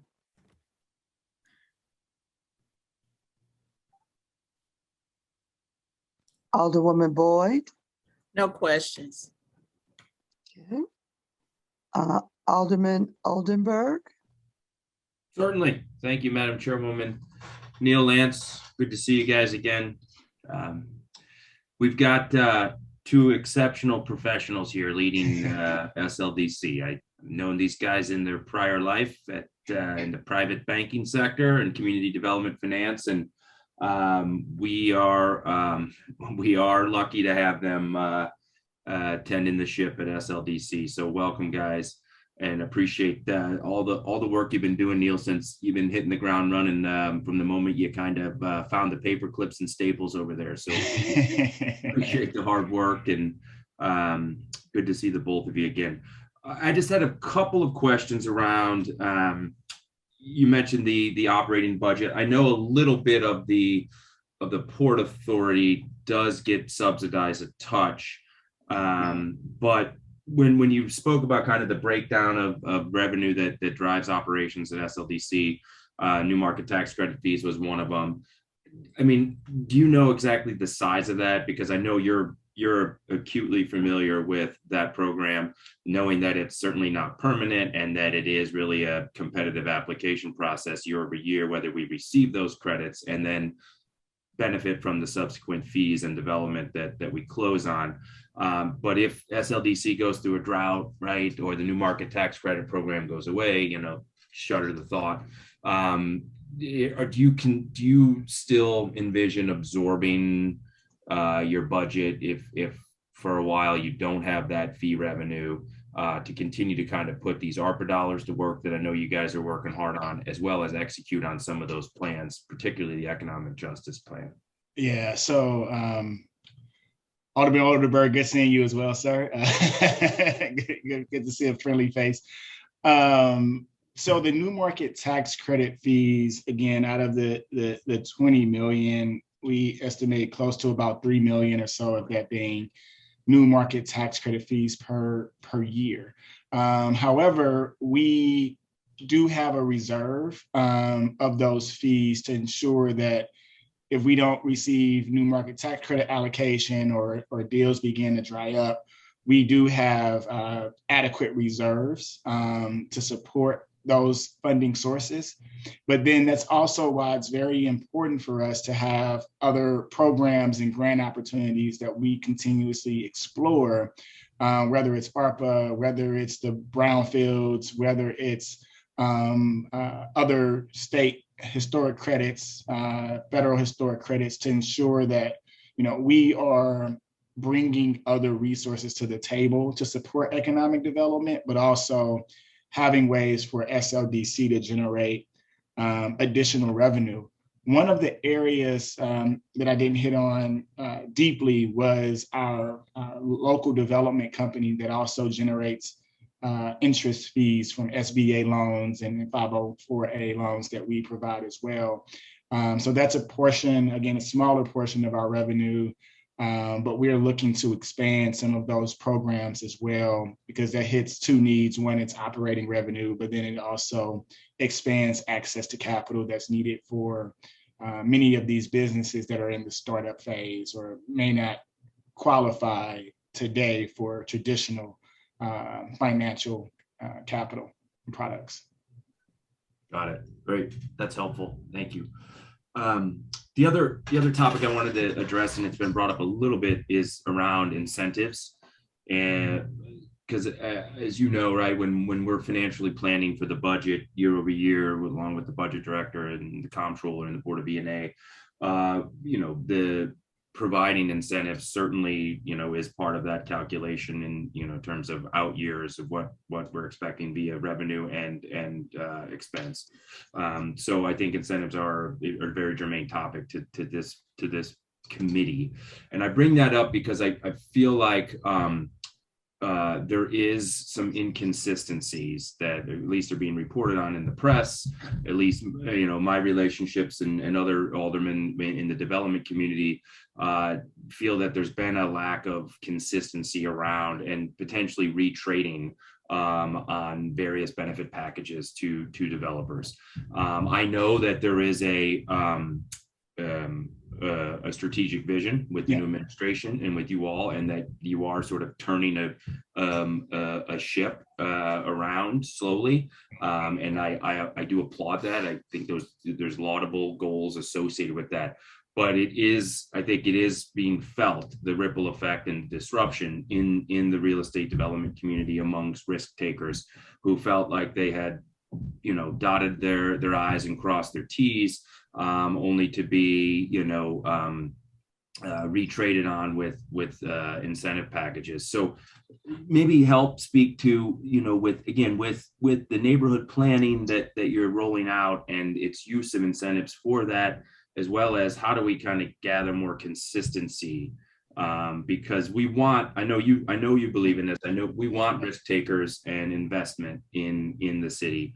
And I just feel like we're on kind of, tumultuous territory right now in terms of when people decide to get their money off the sidelines and put it to work, because they want a good partner in the city. And I'm not certainly insinuating that you're not wanting to provide that kind of level of partnership. But I think you would agree there has been some disruption. So maybe help me understand kind of how we smooth out the consistency among our incentive packages. Yeah, sure.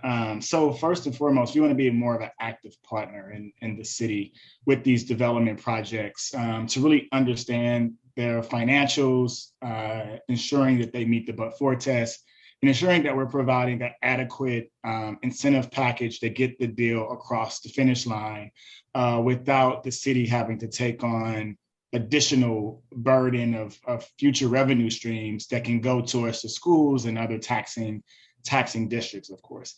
But within every underwriting tactic or process, it needs a very clear policy. And Sldc historically hasn't had a clear policy of the deal needs to meet this threshold in order to receive X type of incentives. So really, we looked at every deal on a deal by deal basis, and we didn't have this clear guideline or policy of this is the benchmark. Of course, as you know, Alderman Oldenburg, is that there will be policy exceptions for every unique situation. But we have to set a baseline and some clear expectations of, if you have a residential project, for example, in a higher income area, can we work on putting together, workforce housing or affordable housing opportunities to support the mixed income within the neighborhood? But we can't use just a peanut butter approach to it. We have to understand there are areas, specifically in North St. Louis City, that need market rate housing. But how do we provide and incentivize market rate housing in areas that are within distressed markets? And that requires the city to step up to help mitigate some of that risk. And so being able to articulate that clear principle, policy, and process that we are developing in partnership with Baker Tilly, that will really give our development community and our residents a clear understanding of, this is what the city expects. And then this is how I can fit, whether this is incentive or TIF or abatement, into my capital stack or my operating pro forma to actually make this deal pencil out. And that's what we want to be able to convey, and then work in partnership with the Board of Aldermen to ensure that they have a clear expectation and understanding that we have done our due diligence at SLDC. We feel comfortable that this project meets the but-for test, that we have restrictions in place, that if the property was to sell in a short period of time, that the city will be made whole too. Like, we want to make it understood that we are investors in this project, just like their lending or equity partners are. And so we're laying that out. We have a clear plan to roll this out to the community in the fall in partnership with Baker Tilly. And it will be a very clear, concise, and transparent process for everyone. And again, I'm hoping that brings more stability to the development community, and also better expectations for the aldermen as well, because the last thing that we want to do is to negotiate a deal with the developer, and then the aldermen or the community, the constituents, don't feel comfortable with it. Right. We want to give confidence to the market. And that has to happen in partnership with the Board of Aldermen and SLDC. Right. Yeah. Well, and I would underscore that St. Louis isn't unique in terms of municipalities that struggle with this at all, right? So I meant to send you a note actually when I saw the engagement of Baker Tilly. That's a great engagement and a great hire, and I assume that's their municipal finance kind of practice. Yeah, they're top rate too. So that actually, I meant to share that with you, that I thought that was a solid move in the right direction. So that sounds great that you've been enveloping a policy here that we can move forward on. So I appreciate that, and thanks for answering my question, Neil.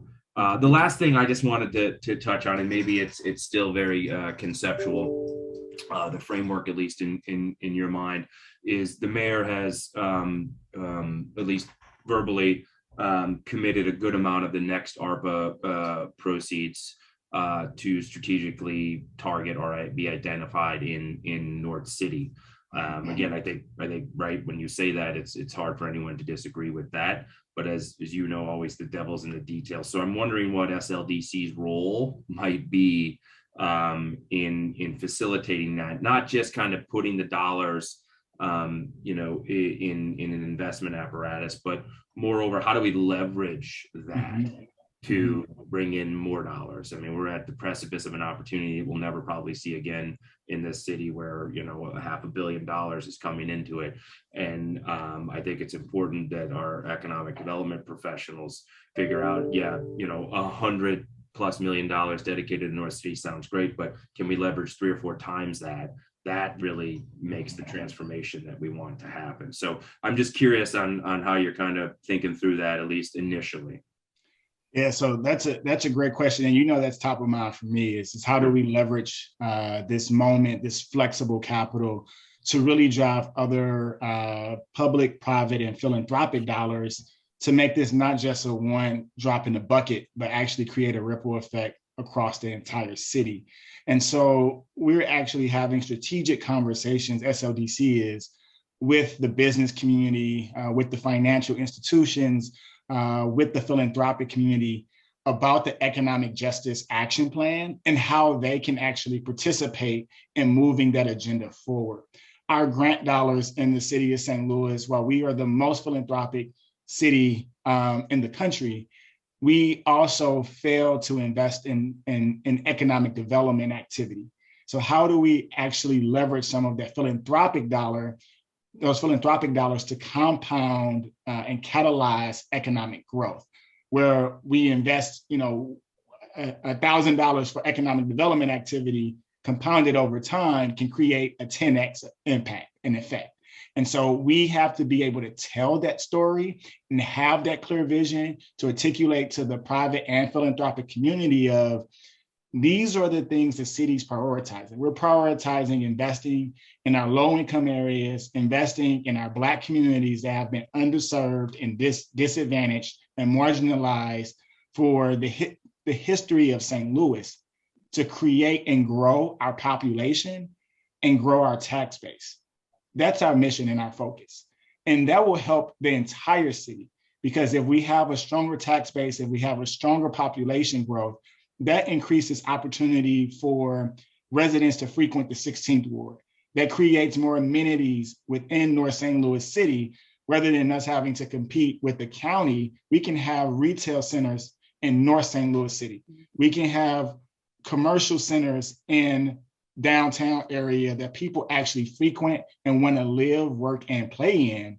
And that's the goal with this economic justice plan. And so leveraging the dollars that the mayor's committed, the Board of Aldermen has committed to North St. Louis City and other qualified census tracts to use that as the economic engine to draw other dollars to the table is our main focus. We're having conversations with mortgage lenders this week around how do they bring dollars to address the appraisal gap.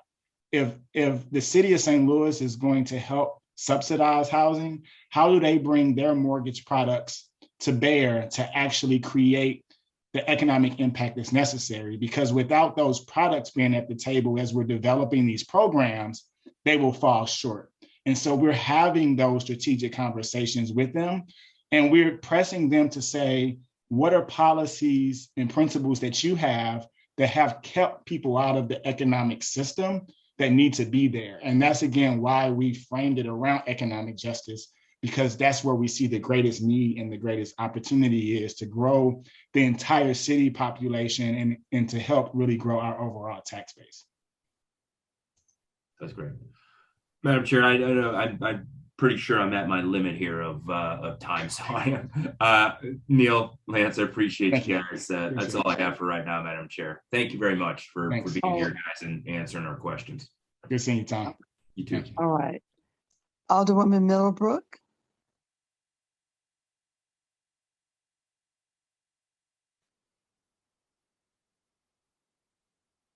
Alderwoman Middlebrook.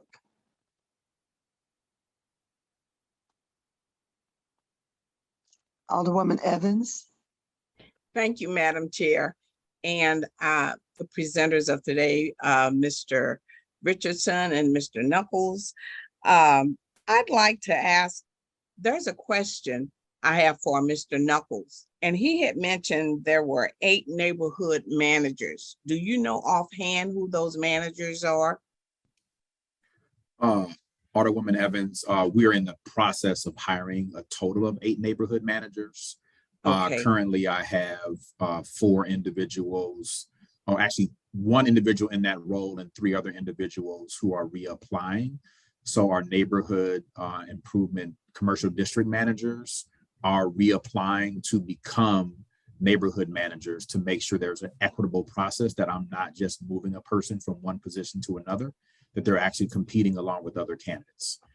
We've had applications open for about 2 months. We'll be doing another soft kind of push to begin application and review sometime before the end of this month.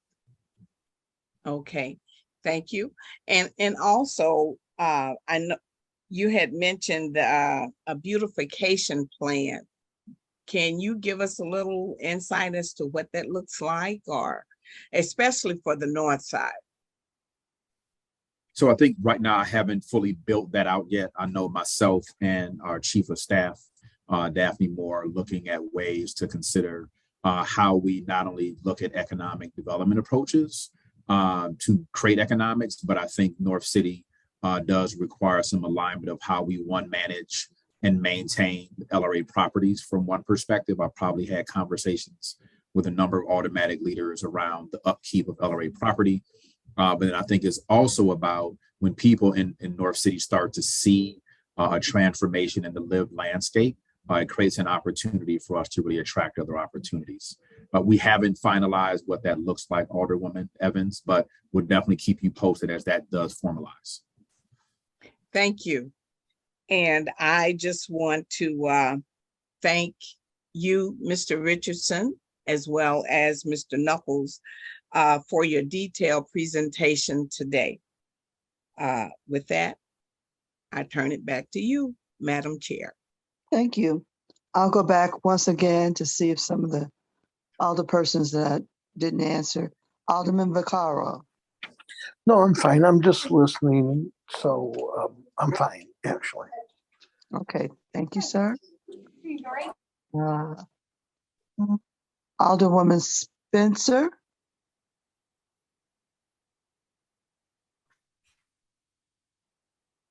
Okay. Alderwoman Middlebrook. I have no questions. Thank you. All right. If there's anybody else who's any other alderman who's online that wanted to have a question answered, feel free to open your mic and ask your question.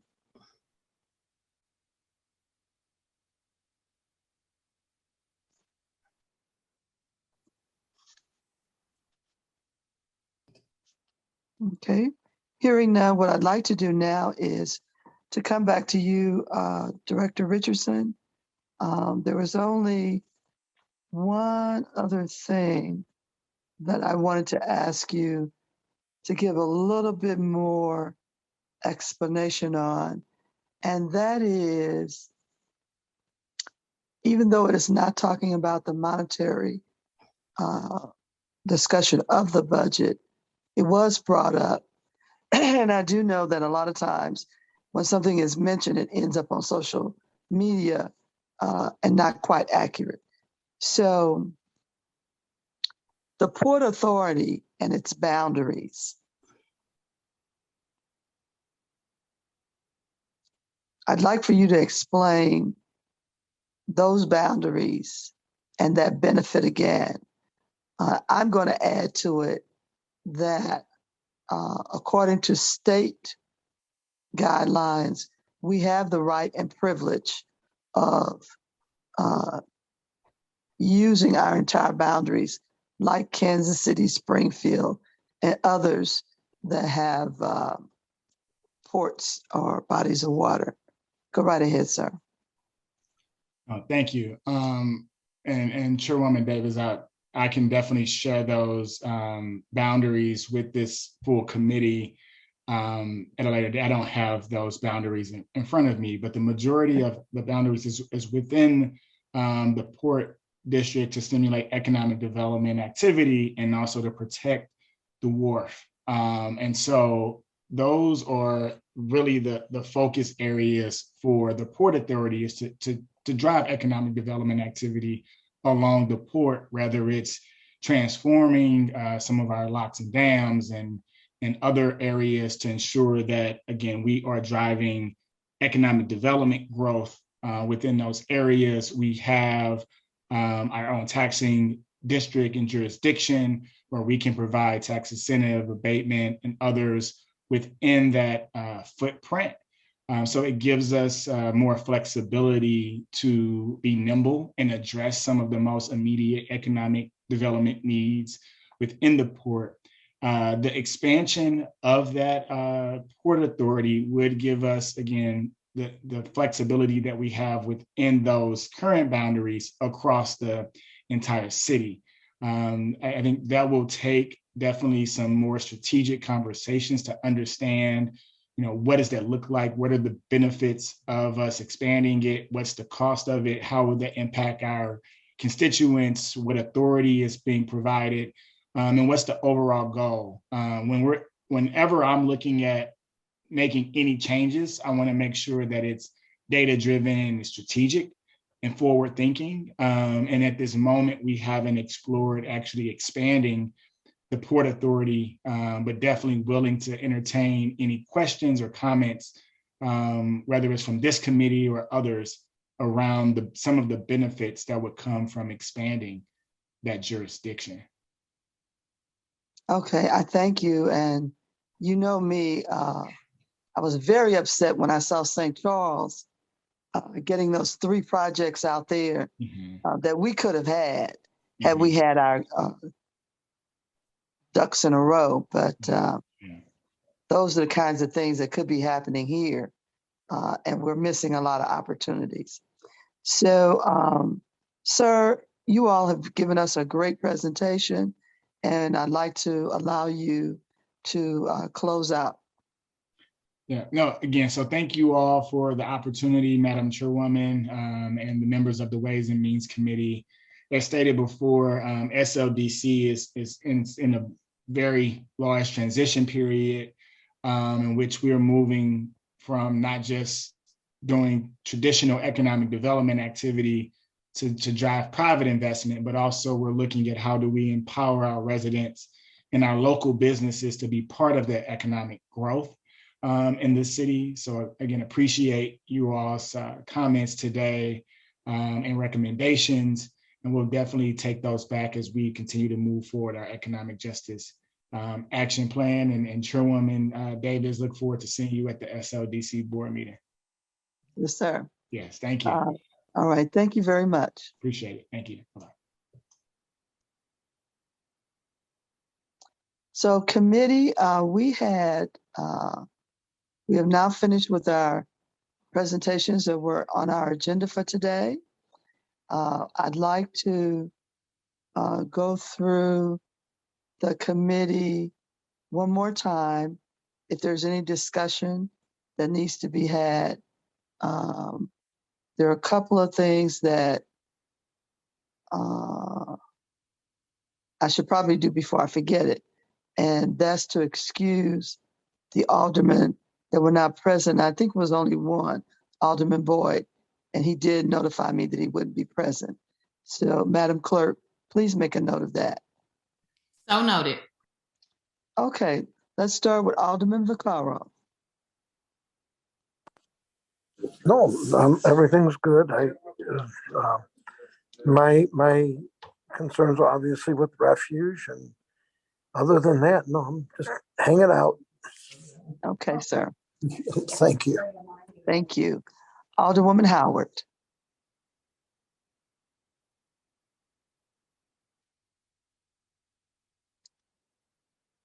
Alderwoman Howard.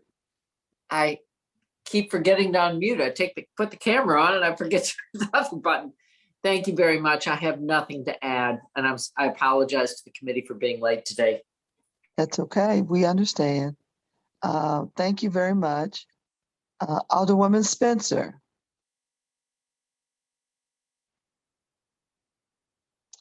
Alderwoman Boyd.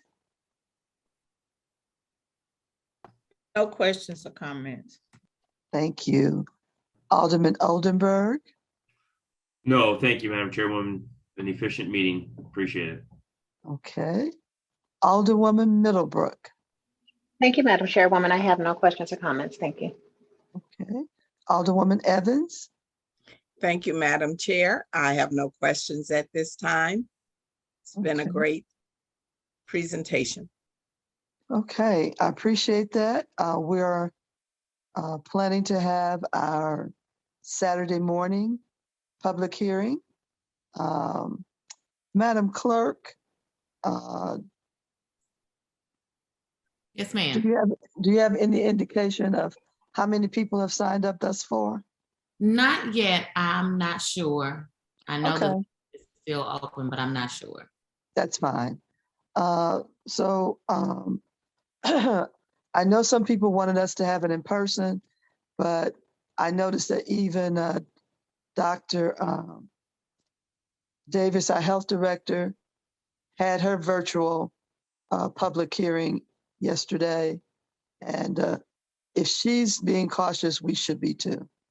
So I think we're going to stick with that. I thought about it, and once I went online and I saw her having hers, I said, okay, we're in the right track. So we will be virtual on Saturday. And I for appreciate that. this, do you? We need to Okay. be extra. Thank We you. do. Yes, we do need to be cautious, and our percentages have gone up. We're higher now than we were this time last year. So it's a little scary. But I just want to say thank you to all our committee members. You all have been so diligent in making these meetings. I know it's been a lot, but I think a lot has been achieved as far as our understanding of not only the budget, but the operations of those departments. And so I really do appreciate that. And hopefully we will get through this without much unnecessary fanfare, and hopefully get it completed next week.